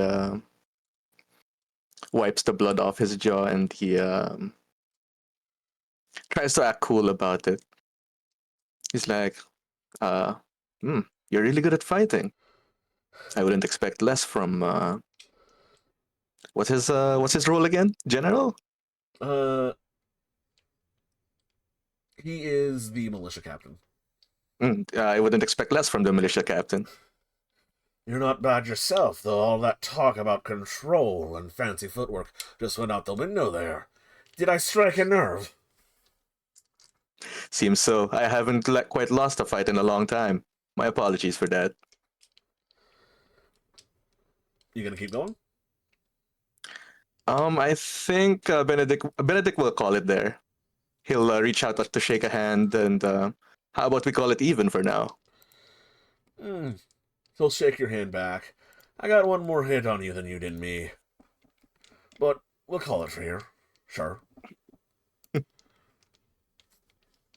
All right. Sorry, continue. He lets go, and while he's on the conversation with the militia captain, he wants to ask if he has seen, what's his name again? The extremely large man. The extremely large man, yes. Double checking his name. Bjorn Alberg. He wants to ask where if he's seen Bjorn around during the evenings. Well, first of all, the crowd kind of disappointedly disperses. As he begins to put back on his ruff and his coat and all that stuff. Mr. Alberg. He's from out of town, actually. Not too far. Goat herder. About a day's journey up the road. A half a day's. Doesn't come in to visit very I often. see. Good gentleman, though. Stout fella. I see. Thank you very much. Do you know anything else about him? What he does? Herds goats. Rumors abound that he used to be a knight or something of the like. Very prim and proper, that sort of way. Doesn't speak much English or Dutch. Mostly German. Bit of French, oddly.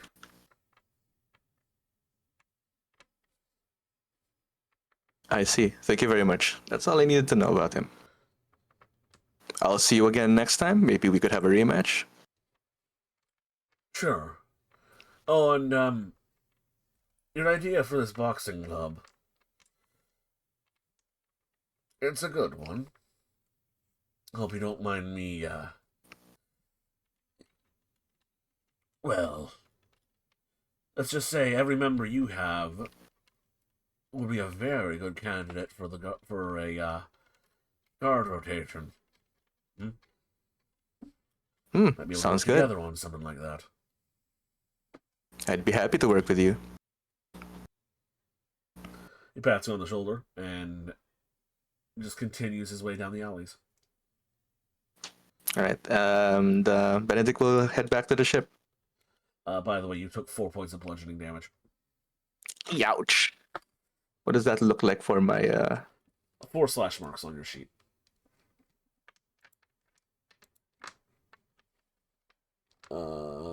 Down by health. So you're gonna go up to injured with an X in it.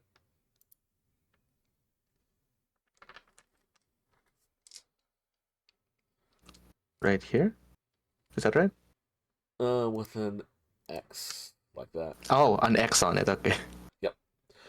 This amount of bludgeoning damage, you'll be fine in by tomorrow. Okay. But for the rest of the night, you're a bit sore.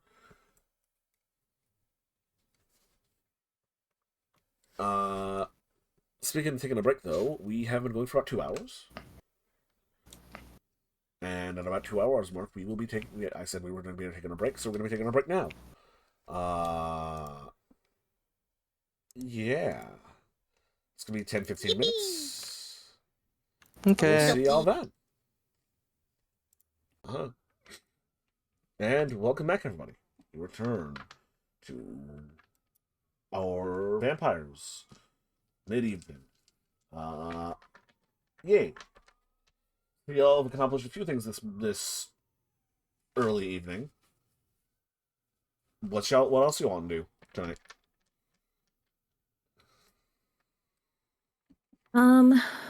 There was something I needed to do. So the deal with the land basically is that I just need to talk to whoever owns that garden and see if they're willing to part with it. Pretty much, yeah. There's another local who has part of that parcel, and you just gonna have to convince them to sell it, or not mind you putting like the entry hall for an entire seminary on top of it. Can I learn about them? You want to like ask around and like inquire about them before you go to meet them. Yeah. Okay. How do you do so?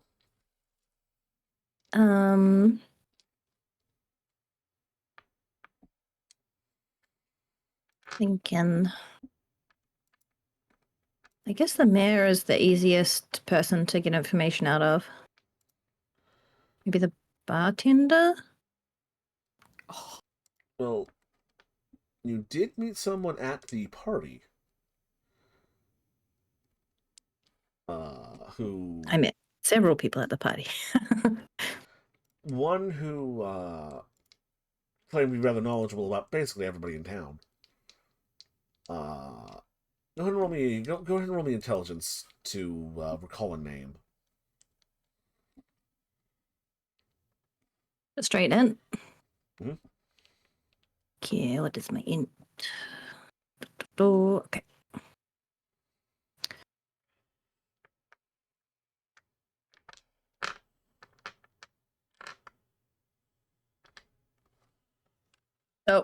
Nah.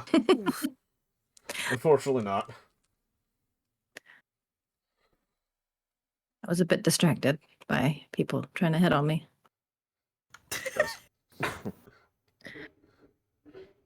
The suggestion of eating of bananas. There was the guy that really wanted me to hire him to do building. There was the guy that. See, I have notes. I wrote all these names down, but they're in a file that's on my Google Drive that I keep trying to download. It failed, and now I'm trying to download it again, but so I can't access it. Ah. But anyway. I'll give you that one away for free then. The guy who wanted you to hire them to the building. Yeah. That was a gentleman by the name of Cass Timmerman. They've also expressed that they've been hired by just about everyone else in town to do work on their buildings, and they're pretty knowledgeable about all of the local gossip and goings on. Okay, so I could talk to him. There's the mayor, obviously, and there's the other guy that wants us to smuggle shit. Mm-hmm. That was most of the people that weren't yelling about food or natives or sex.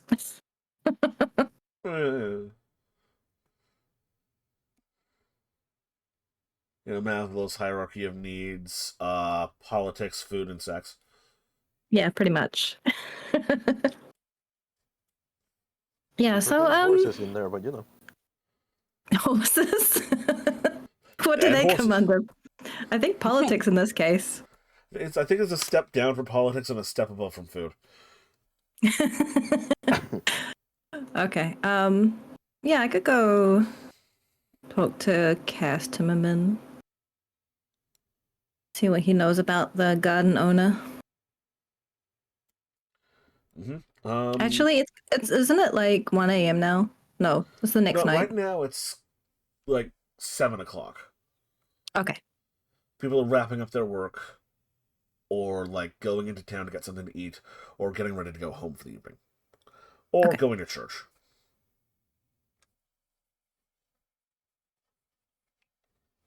Should I go to church?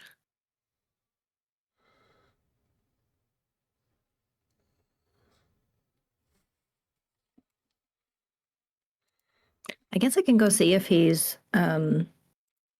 I don't even know where he lives actually. Uh-huh.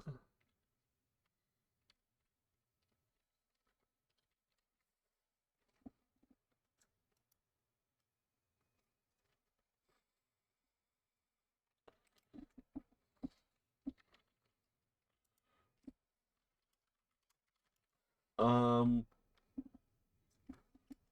So, I mean, if you want to find them, I'll let you just find them after doing a little bit of Sure. asking around.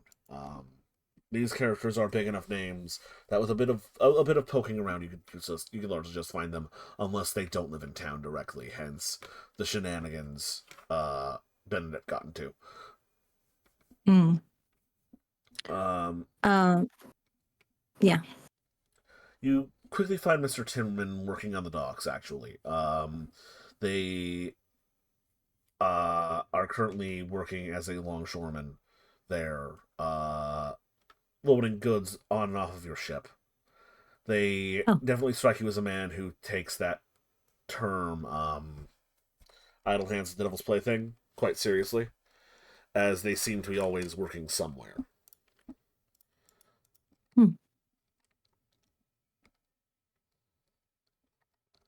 All right. I'll wait until he's not in the middle of something. He seems to be just wrapping up his work, and he sets down a barrel, grabs a handkerchief, and dabs down their forehead as you approach. Good evening, Mr. Timmerman. Oh, Sister Patricia. How can I help you? Well, I was hoping you might know something of the owner of the land to the northeast. Near the cliffs. There's a few households up there. I know them though. I've helped build a few of them. I pointed out to the mayor an area that I would like to survey for potential chapel and convent, and he mentioned that someone's garden would be partially on that area, A but I'm garden. not I I'm not put in familiar quite with the who. big fence over there last spring. Um, that might be. That might be Emilia Vernaut's house. It's the one closer to the lighthouse, yes? Yes, I believe so. Yeah, that's Miss Vernaut. Do you know much of her? Um, decently well to do. Came over here with her husband, who unfortunately perished. Uh, has a few people looking after her hand, but she mostly keeps to herself in her garden. Do you know if she's a godly woman? She doesn't go to the church very often, but I mean, she wears a crucifix. Vernaut, is she Dutch? Aye, she is. Hmm.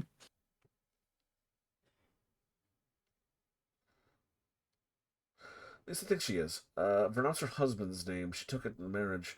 Not sure where she's from directly. I see.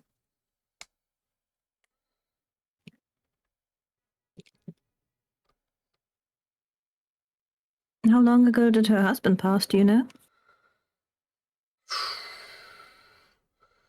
It was a couple of years before I arrived.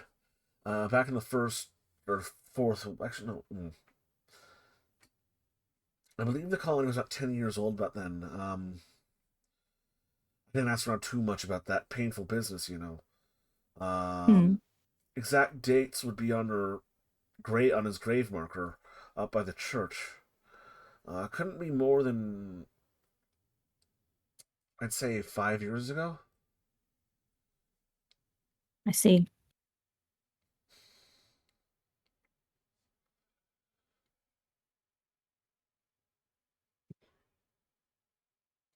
Well, thank you for your time. I shall be contacting you regarding building once I have secured the land and supplies. So perhaps you can help with that when the time comes. Securing the supplies and everything. Well, I do know a few mills that are good at well, cutting logs. That's what the area's partially known for. I was hoping to build of sturdy material that will last the test of time, preferably stone. Is that viable in this area? Well, we don't have a quarry or anything. You'd have to ship it in. I hear there's some stuff in out of well, there's some things going on, but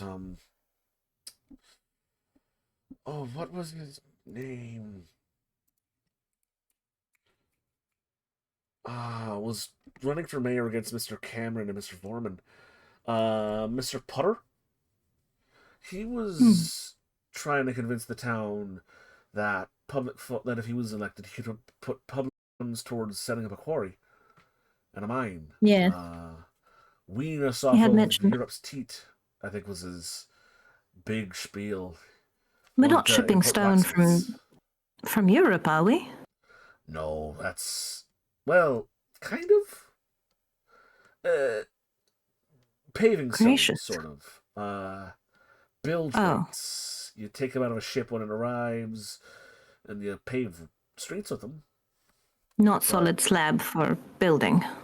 oh no, no, no, that sort of No. thing you're better served getting locally. I hear some towns are working with brick for the most part. Easier to turn clay into that. Brick might be suitable, at least temporarily.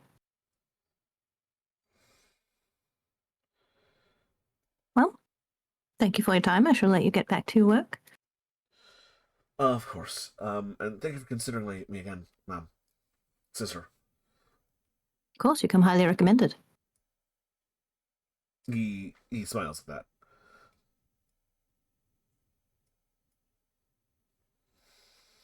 All right. I guess she doesn't go to church, so she might be home. I'll go visit. Mm-hmm.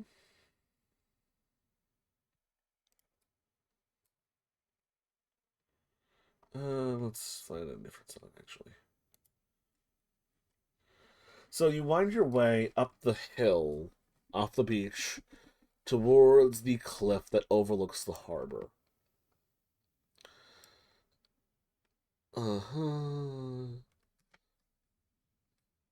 Eventually finding yourself in the sitting room, wrong character, of one Miss Vernig. I believe I said her name was. Uh-huh. You knock on her door, she lets you in. She's middle-aged woman by our standards. Looks like she's in her early to mid-30s. So I suppose young. Actually, middle-aged by those standards. So young, adult, or just general adult by our standards.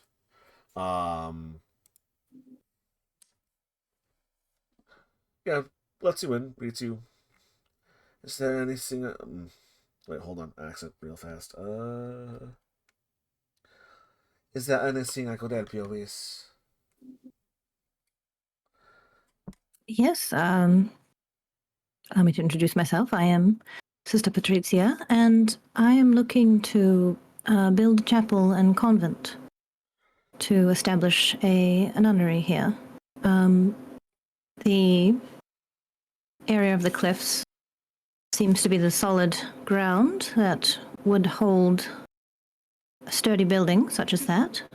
But I have been informed that you possess the garden behind this house, which I was hoping to build upon. I was wondering if you might consider selling it.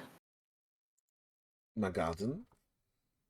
It is also keeps me occupied these days. You said this was for a convent? Yes, correct. Catholic chapel and convent. Hmm.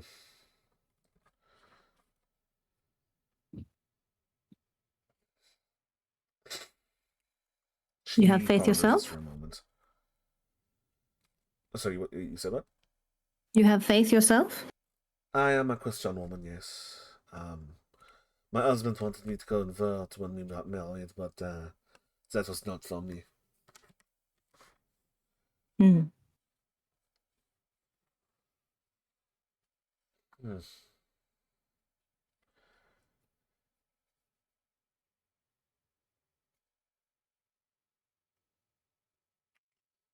I wouldn't know what to do with myself if I was to just give up my entire garden for construction purposes. Ah, I do not wish to remarry, you see, and, well, this town can be dreadfully dull sometimes. Well, my plan for the convent would be that it would be self-sufficient. Perhaps you would consider helping us to establish a garden that might sustain us.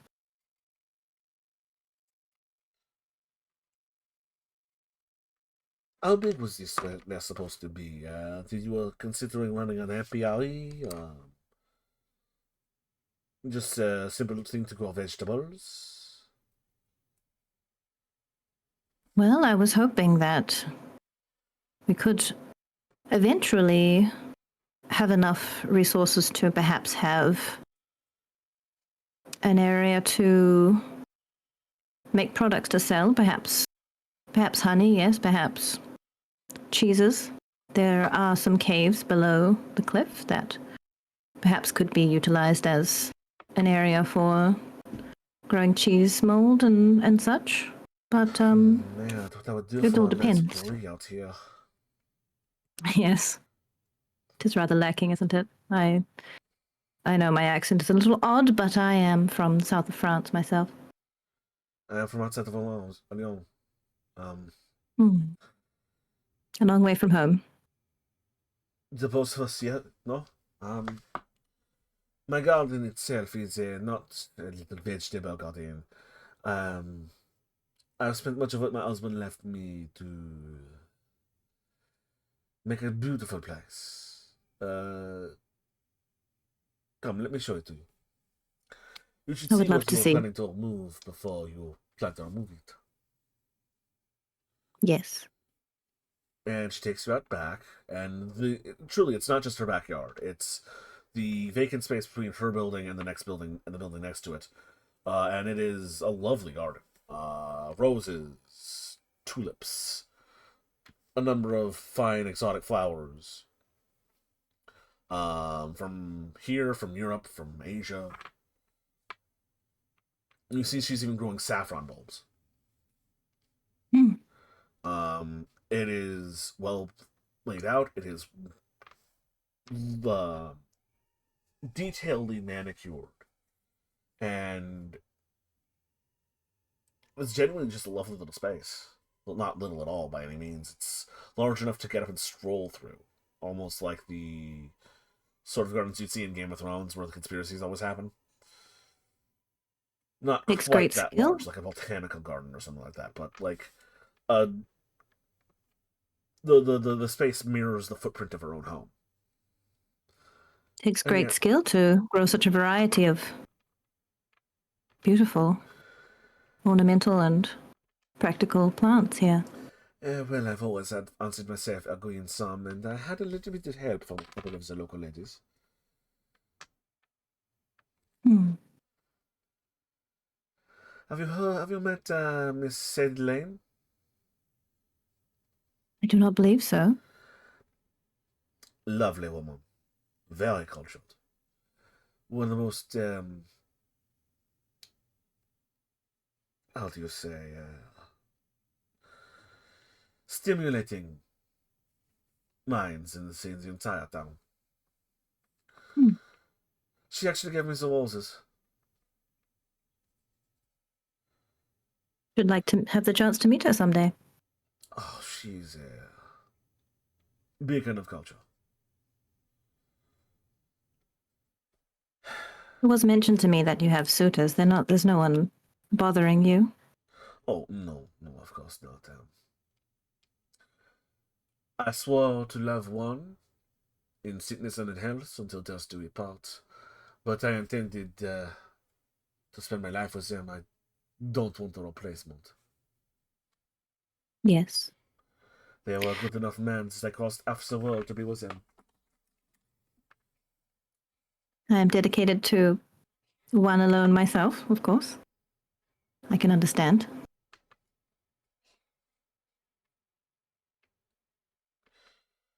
It's you yourself just living here alone? I have some social meetings every now and then, a few friends in town and a few villages over. But for the most part, yes. Do you attend the church? I cannot stand those Protestants. Hmm. Being frank with you, and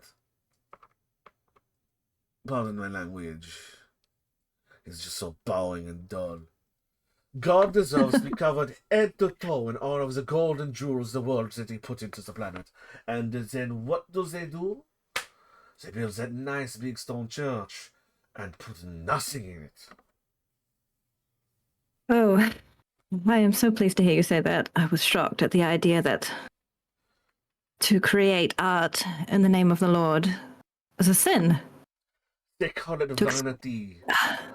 To express one's love in such a way To pay for the Creator, literal to create in His physical name. tribute. Oh my goodness. After I the could not great abide. things with the church is back, oh, more educational about the obsessions of the cross or the saints. Yes. No, it is an affront. You shall not have graven images. How is it a graven image if it is God? And what are they to have artists paint then? Works of heathen Polished nature. merchants. You want vanity? Portraits That of is vanity. Yes, portraits of merchants. God, we need more of those in the world, of course. Of course. You are a good woman, Sister Patricia. So long as you give me some time to move the Westfield, I will give you the land.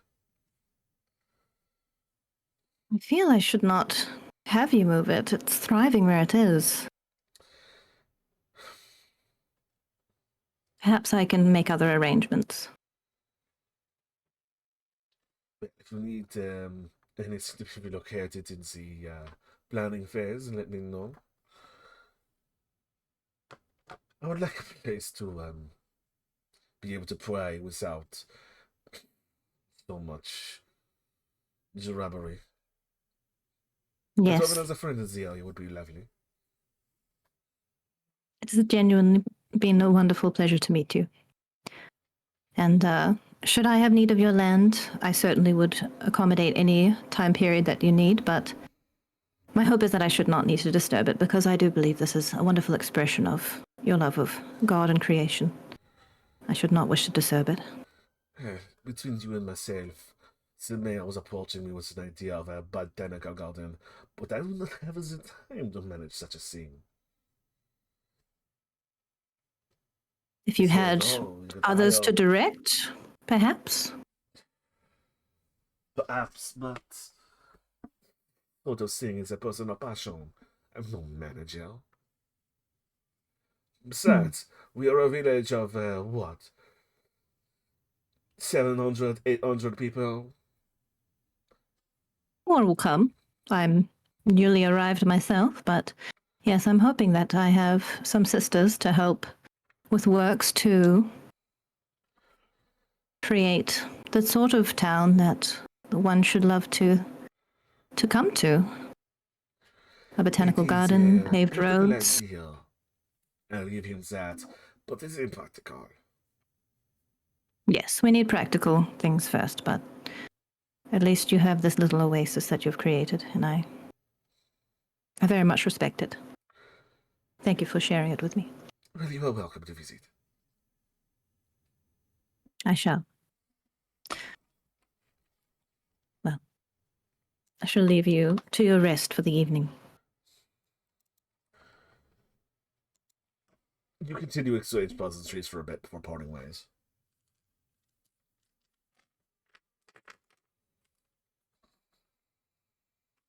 Oh, bestie. For real. She gets it. Come on, we need some Korean Jesus up here. Little stained glass, covered in gold. Where's my God and Jesus fan art, please? We need at least 3 more sashes of David in here. Right. Anything else anyone would like to do this evening? You have plenty of time. I guess I want to look at the map again at the maze and see if there's any way around. Okay, good. I will just bring us back to the town map.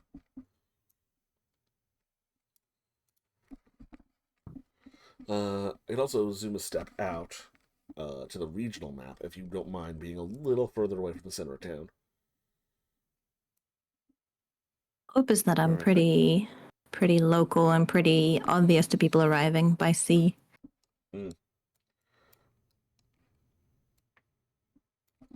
As it is, her side garden is basically pushing out into here. I'll mark it out in green since you've visited it. It's about that. Okay. At the very end of the street there, that is empty space? Yeah, this is currently uninhabited. Okay, so I could just put the chapel there and then have the convent sort of a bit more regular shaped. Like put the chapel here and then have the convent sort of like here and here. Blue. So like chapel here, and then convent just sort of. Yeah. Speaking of the mayor, he's fine and dandy with that idea. No one's laid claim to that chunk of turf yet, so. And that puts it very obviously visible when you're coming in. It'd be the second or third thing you notice on the horizon, right next to the lighthouse and the big island covering the harbor, yeah? Especially if we make a tower with a bell. Yeah. It could work. Yep. All right.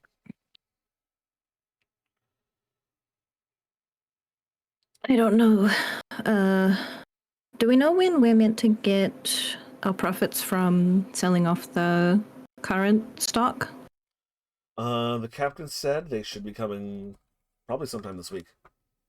Okay. And I used up my fortune in buying the boat, right? I don't have any. Yeah. Is it called resources? What's the background is called resources, yes. background? Yeah. Oh, yeah. Okay. So do we know at all what that's going to give us? Is it going to give us a point of resource or? You're not sure. Okay. I guess I'll just go back to prepping my herd because I can't really put any plans into motion properly until I have an idea of what my funds are, and then I can have an idea of what I can build out of and all that stuff. Okay. I'm just going to ask because this was brought up early in the session. Does anyone want to do anything about the Swedish guy pretending to be one of the natives?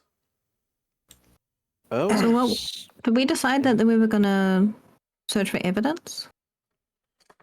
Yeah, that's what we've ultimately decided at the end of the conversation about it. I figured that Christoph would do that because he's the sneaky guy. Maybe Christoph Yeah, and Kimbertai. after Kim's gonna need some time to get her shit together. Also burn all the willpower tonight. Yeah, she's Oh yeah, would I have noticed the blood on the dock when I'm coming back from Amelia? Yeah. Yeah. No. No. I guess Evelyn's gonna go knocking on the doors to see who's home.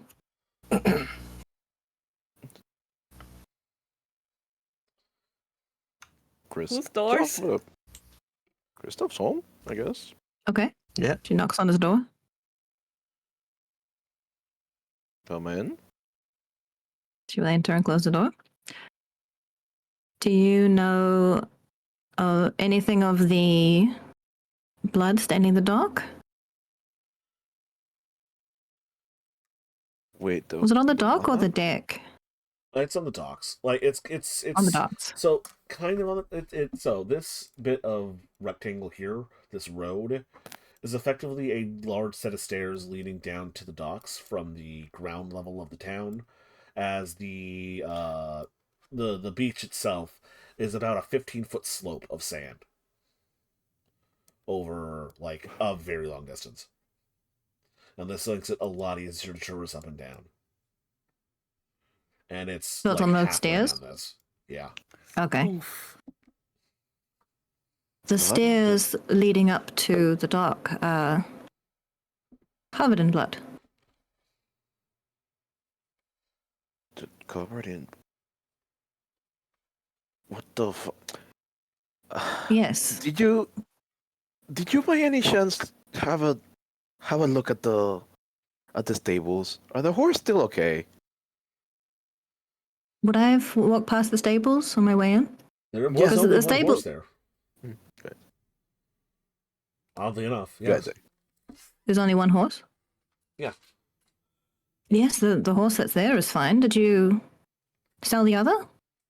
I saw them, but like, God, Sarah. Just hoping that blood's not for the horse already. Like, that's way too quick, even for bad luck. Surely they couldn't have slaughtered a horse and then dragged the body away. It was only blood. There's no corpse. There's no.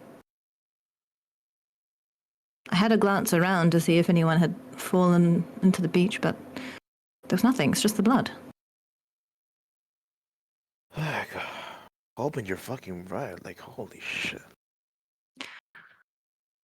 Oh. Kim was acting rather odd about having human blood.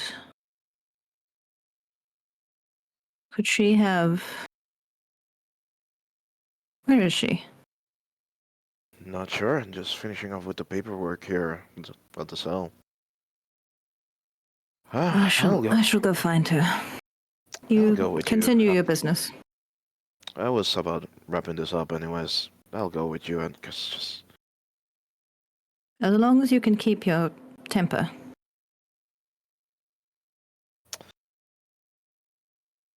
Sure thing. It's just... I can quite handle it, if you need to just take your space for the moment. Well, I'll go check the stairs, just in case. Yes, perhaps you can see if there's any way to reduce the appearance. It's rather conspicuous. Yeah, that too, he says, and as he goes. Thank you. Right, search for Kimrutai begins. So yeah, you find Kim in her bedroom, I believe. Right, Kim? Oh no, she's just downstairs where the boy delivered the blood. She's in the corner somewhere, just like, sob. Okay, so it doesn't take you super long to find Kemrutai. You check the bedroom, not there. You sort of wander the halls of the ship for a little while, but you hear some sobbing, and eventually you find Kemrutai, in a state.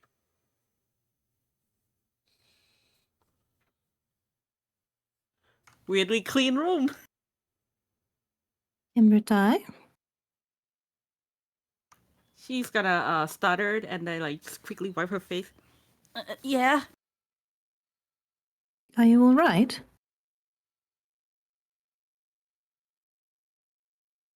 She'll approach. Trying and her best crouch down. not to frown.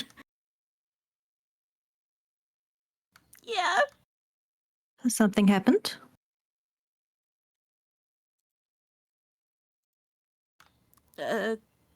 Everything's fine. Why? Well, Just you're gonna get up. crying. You're crying, my dear. What has happened? Well, I had a boy deliver her blood here, some blood, and the whole way back, I just have some thought about tearing his throat out. You were crying over some thoughts. I almost did it, and then after the boy left, I blacked out for a little.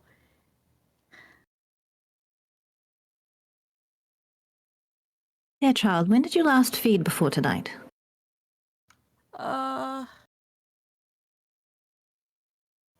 Before we arrived. Oh dear. You are educated about Yes. needing to but- feed regularly to avoid losing control. Yes. That's why I went and get myself some blood. Have you been using a lot of your powers that make you No. hungry? None of my power requires blood. Well,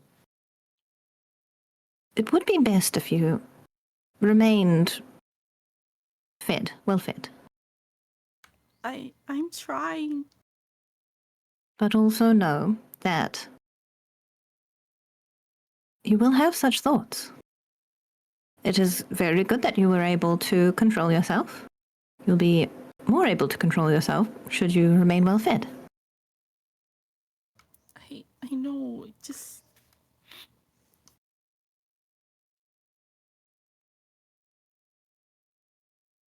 But, were you looking for me? Do you need anything? Well, there was a lot of blood on the dock, and that's rather conspicuous. It was a whole bucket of blood, yes. Right. So I was concerned, yes. I'm sorry. Are you going to be okay? You've had rather a few shocks lately. Yeah, I've been doing everything wrong.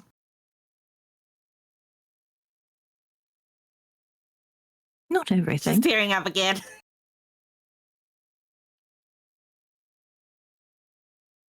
You've managed to control yourself. That is an important point to keep in mind.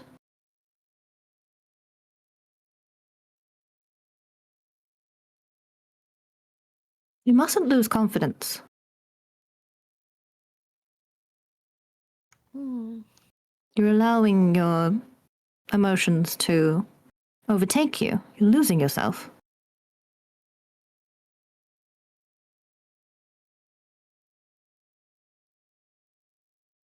Temptation is not fun.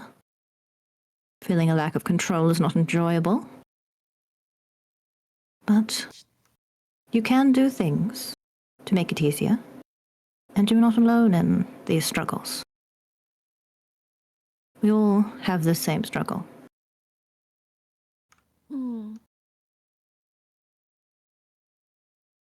And while I do sometimes point out some consequences of your actions, it's not because I disapprove of your actions entirely, it is merely an explanation when you're asking me for a strategy. And I tell you what we need to bear in mind based upon the situation.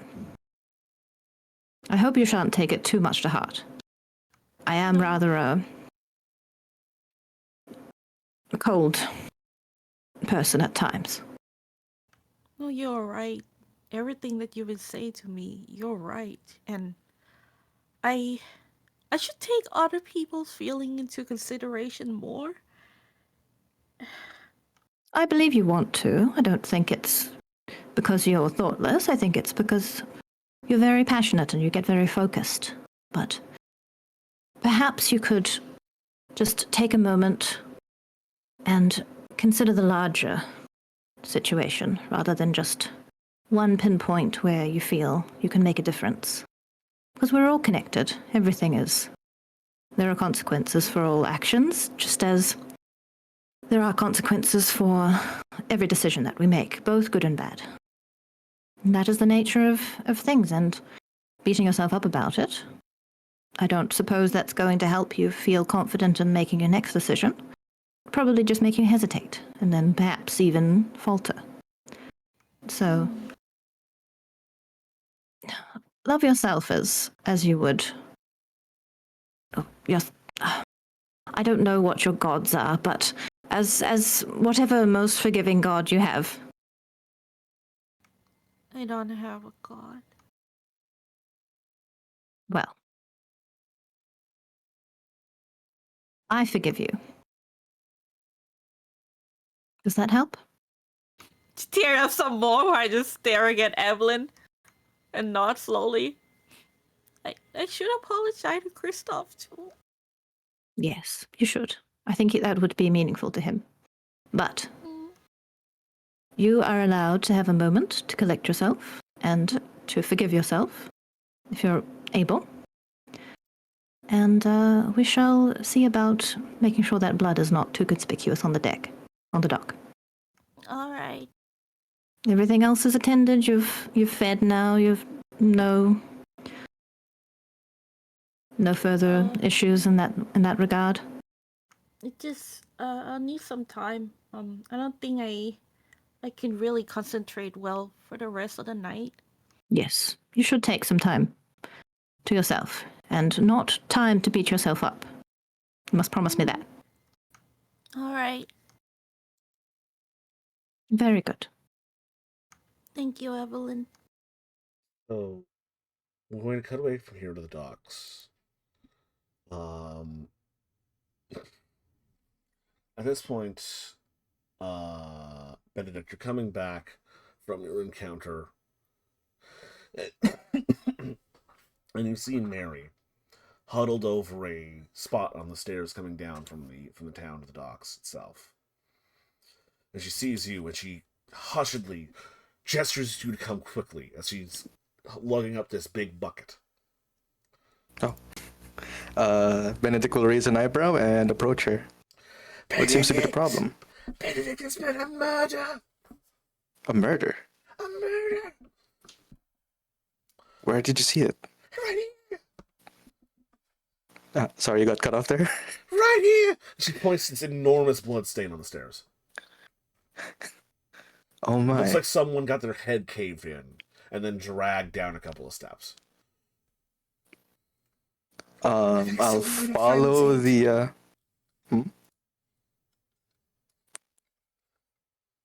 Looks like it. Let's follow where it leads. It's going straight to the ship. I kind of want to, clean it up in case someone had an accident or anything. Sorry? I kind of want to cover it. It's going straight to the ship. I kind of want to cover it up in case someone had an accident or anything. You're right. We could use that bucket you're holding and let's get to scrubbing, shall we? That's a great idea. So, you and Mary start scrubbing. Kristoff, you exit the ship and you see the two of them from a distance on the stairs, sort of huddled conspiratorially. What do you do?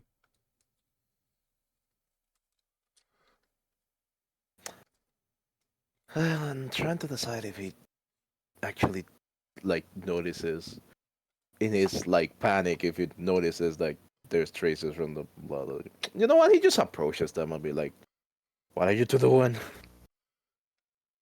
Benedict gets up. Oh, Kristoff. There seems to have been some kind of murder here. I'm not sure yet, but from what Mary says, this looks like something dire. Kristoff! Have you seen anything? Kristoff, did you kill someone while having lunch? Look at this No, mess. No, I'm not that I'm not that sloppy. It's For fuck's sake. Hold on. Before y'all cleaned it, for fuck's sake, I'm not even sure what to ask. How much? No sign of the body or anything? What do you see? But I mean, no, it was just a lot of blood. A lot. Well, we've already scrubbed up like half of it.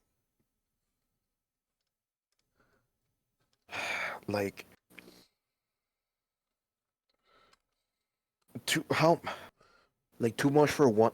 Too much for a human, for example? For a mortal? It's you saw Benedict. It was like an entire human head exploded and plopped down right here. Yeah, it was a large pool. Or like someone was just dumping a bucket. I fucking swear, that horse already died. But there's someone stole a horse.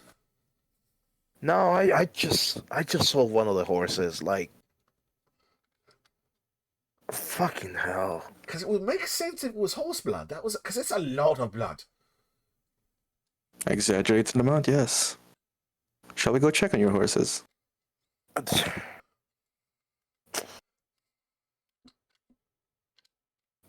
Yeah, I'm pretty sure they took took it already, but sure thing. Just, I'll do that. Just keep on cleaning this. Like, fucking hell. And he just hurries to the stables.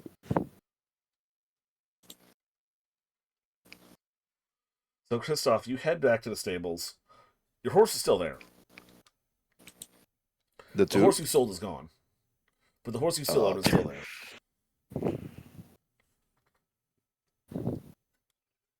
there. Just out of curiosity, is he able to like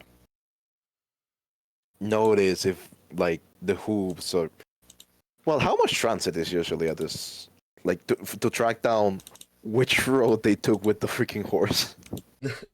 There are 2 roads in town. And they both turn into one. Like that's it. One, like 2 roads. One going north and south. Another one going north and south, and one going to the shore. So, like They had to have passed through those stairs, basically. yeah, like, unless they took them up the beach, which they could have done. But you don't see any hoof prints.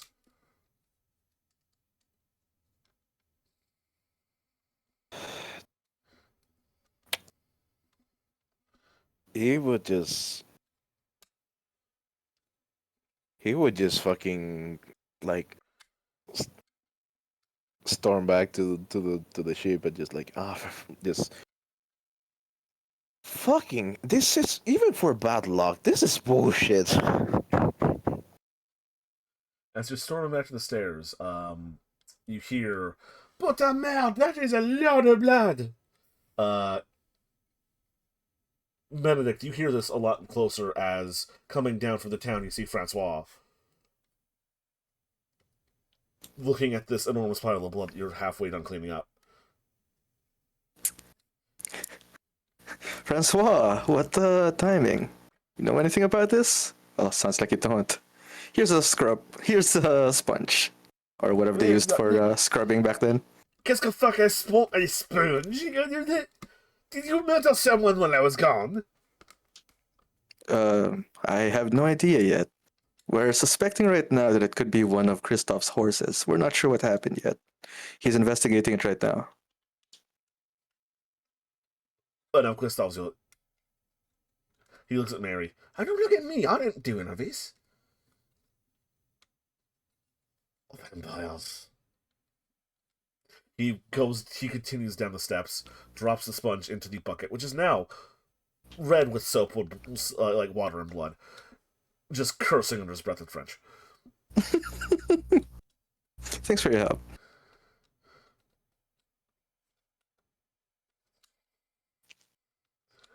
Eventually, while you're wrapping you're about done wrapping up this mess. You see a very rotund woman with a quite large young man in tow, looking very sheepishly behind him. They're looking around. She turns and looks at the boy and says something in German towards him. Looks over at you all and says, I'm sorry, this is going to sound very weird. Was there an enormous pile of blood here?" Oh, fuck. Hello there. Why do you ask? This is going to sound very strange, and I hope this hasn't caused any panic or something, but my son was hired to bring some blood for the ship.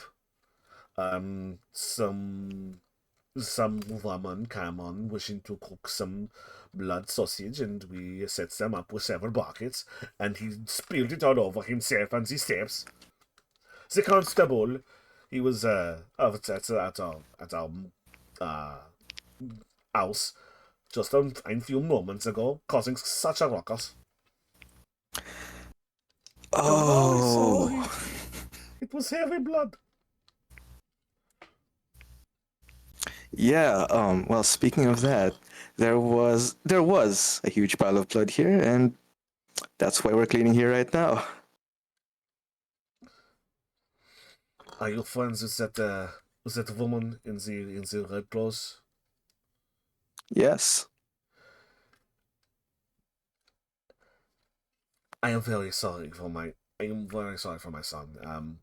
Please, we came to apologize and give them this there. Sorry. And she hands you a something wrapped in paper. Oh, thank you very much. I'll make sure to pass this on to her. Is there anything else you'd like to talk about here? No, just trying to set things straight. Apologize to the people, Augustus. I'm very sorry. It's quite all right, Augustus.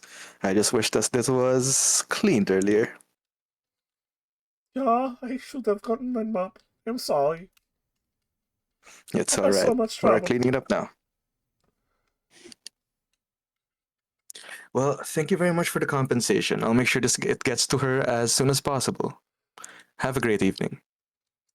Good evening. She just tugs at her son's wrist, who sheepishly trundles along behind them.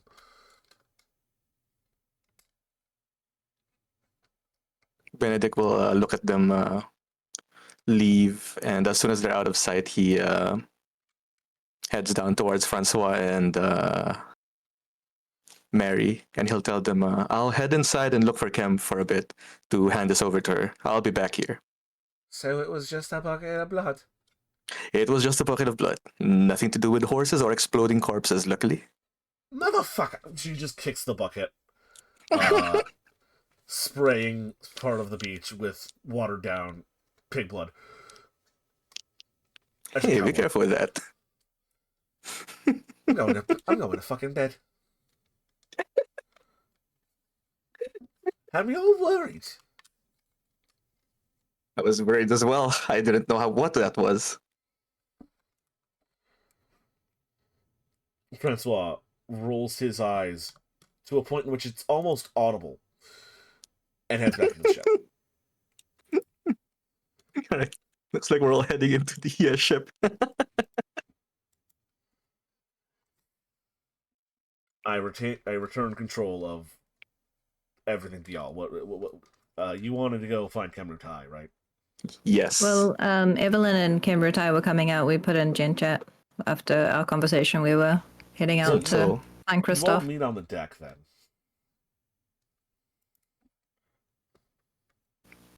So Evelyn will look to Christoph and say, as I suspected, it was the work of Kimbertai. There was some cow blood. She kind of looks at Kim, shrug. Animal blood. Probably A bucket. mix. Yes.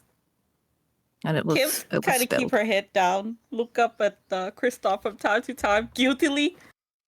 He leads an audible sigh of relief. Oh, thank God. So your horse is not in danger, I should assume. Okay, it seems like Captain? this.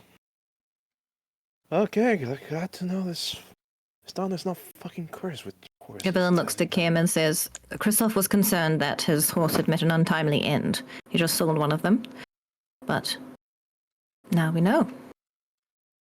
Is the She glances blood around still it. there? It's about now that Francois storms past you both.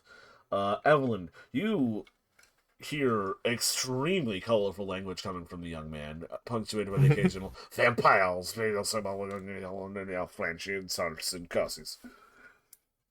François! In my bouche!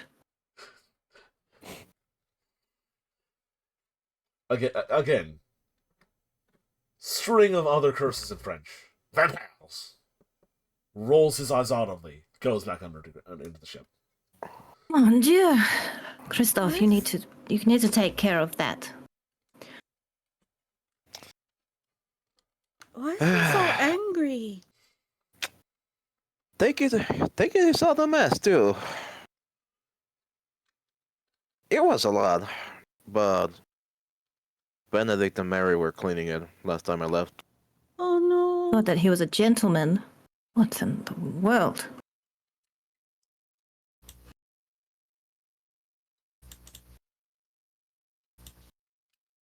Well,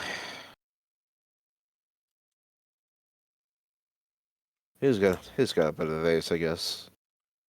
That's for sure. Benedict, what are you holding? Oh, sorry, I wasn't in the scene as well. Unless you left.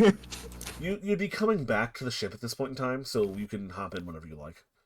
Yeah, I'd be approaching them. Oh, Evelyn, just in time to notice that I have received the compensation that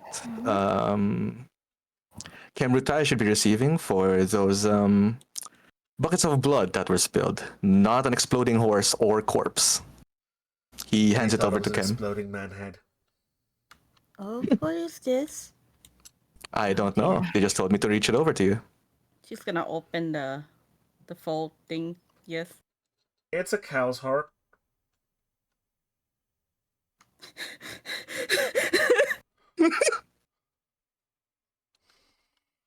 What am I going to do with this? Perhaps you can give it to the chef, the ship's chef, and he can find a use for it. Yes. Yes, I should do that. Yes. Excuse me. She's gonna go over to the galley. At this point, you find the chef. What was his name again? Let me double check. Mr. Benoit cleaning up after evening food service. Hello, Mr. Benoit. Look what I got. She's gonna show the cow heart. Oh, no, that is good eating out there. Where did you pick this up? From the butcher. Here, you can have it. Oh, boom. I had the time I would go as he's an onion roast. It was nuts. Well, enjoy. She's gonna leave. Yep, he gets to work making something. It's gonna come back to the group.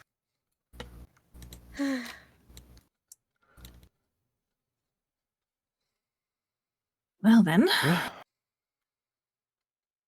everything is resolved. Seems so. You know, She looks to Kristoff. I got a weird memory from scrubbing up all that blood. You did? Apparently, not the only time I spent an afternoon on my knees scrubbing up blood. Mary. Yay. Thank you for cleaning that, Mary. I'm sorry that you ran into that mess. Are you all right, dear? She's gonna pat Mary on the shoulder. Oh, I'm fine. It's just I don't know. Kim, when's the last time you ate? Yes. Before we arrived. Oh. But I just ate. Yes. She's hours fed now. ago. We've had that conversation, yes. All right. Yeah, no problem. It's just I don't. Next time, maybe get a spoon.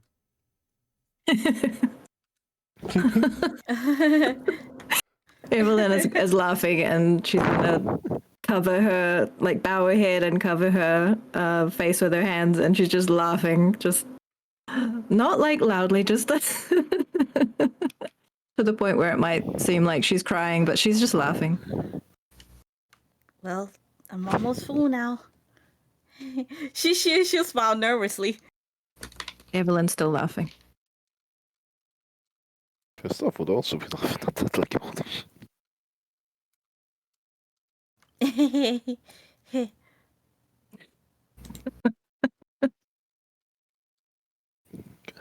What a waste of blood, though. That was a lot of blood. It was a lot.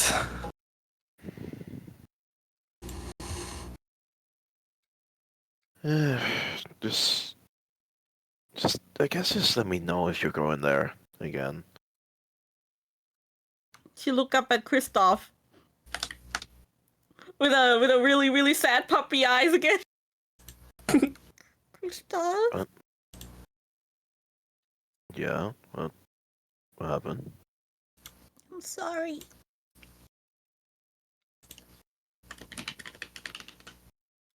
He looks confused, but I apology. should think about the feelings more. I'm sorry.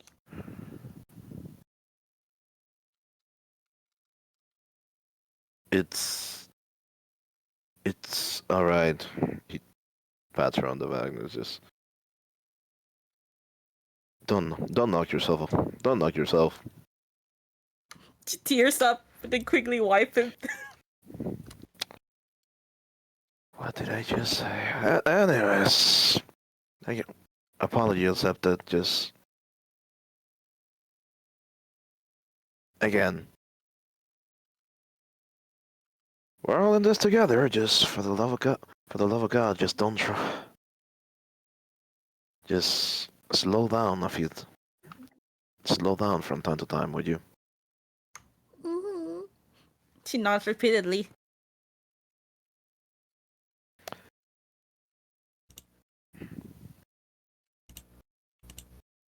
Especially when it can.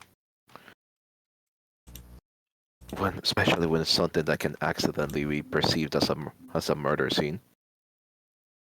Oh, it wasn't about that. It was about last night.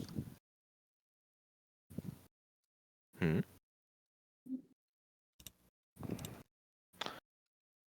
Oh. You mean?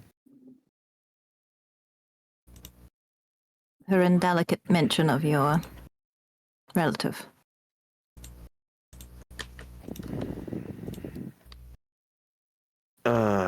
It's say, well, same answer quite fittingly actually. Still don't know how to feel about. Well, quite literally, my big brother just looking over my shoulder, you could say. So, yes. If I you're use her ever, ghost eyes and see like Leona's reaction to what Kristoff said.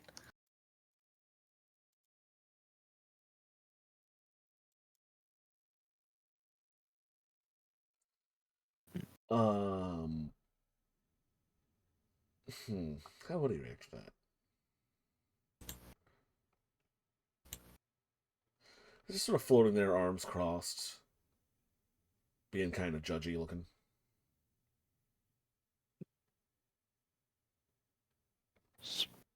especially given the circumstances of how he died,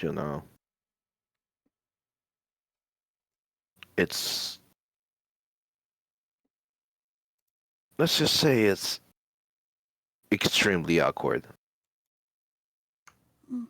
I'll be more mindful now.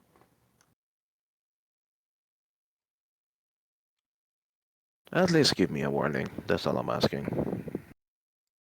She nods.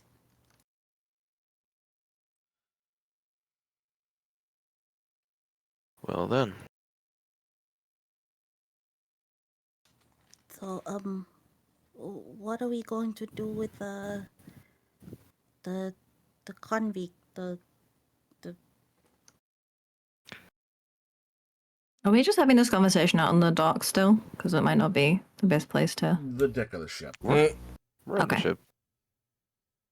There's not like a ton of people around or anything like that. There might be one or two guys sitting around on patrol at other parts of the boat. Okay. You mentioned that you know where they're staying. yes, if they haven't left yet, I can take you there. But keep in mind, I don't think I can concentrate the use of any of my power anymore tonight. Well, I can. We'll see what we're working with. Hmm. Can't Wanna let you go do. now? I mean, do you feel like you can go now? Yes, I'll stay hidden. I'll let you know when we get close. Then lead the way. Hmm. Just gonna lead the way to that person place. Okay. So, I'm going to take a little bit of a directorial thing here real fast. As you all head towards the campsite that the brigands pretending to be natives have been using as their place of as their campsite. We cut away to the footfalls of a horse.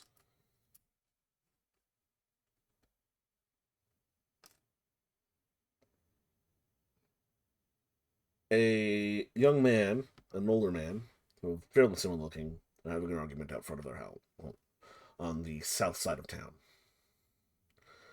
Father, I just got that horse back. I swear by God and every saint, if you go and lose it. Oh, shush, boy, it's my money. I'll take this horse out for a ride if I can, please. Father, this is a business expense, damn it. And then hoofbeats. This older, portlier version of the gentleman you sold the horse to takes off, and the camera sticks to them as they fly across the countryside, laughing to themselves as they try this, like, well-trained, like, borderline war horse out. They Chris jump a thought that creek. horse looks familiar. It's the one that was just sold. They jump a creek, cut through high bushes, put the horse really through its paces before coming to a pause in a well-lit clearing under the moonlight. Catching their breath, they pat the horse on its side. Well, aren't you a fine investment? And then, crack!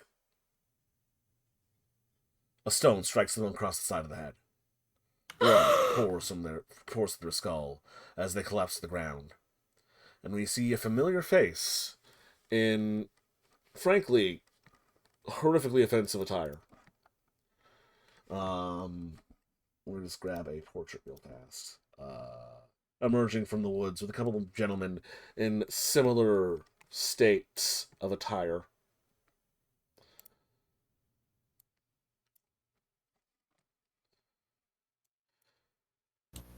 Damn, he did it badly too. Indeed. The horse, startled, kicks and rears. They grab the reins and settle it down before guiding it off and leaving. Let me just double check her name real fast.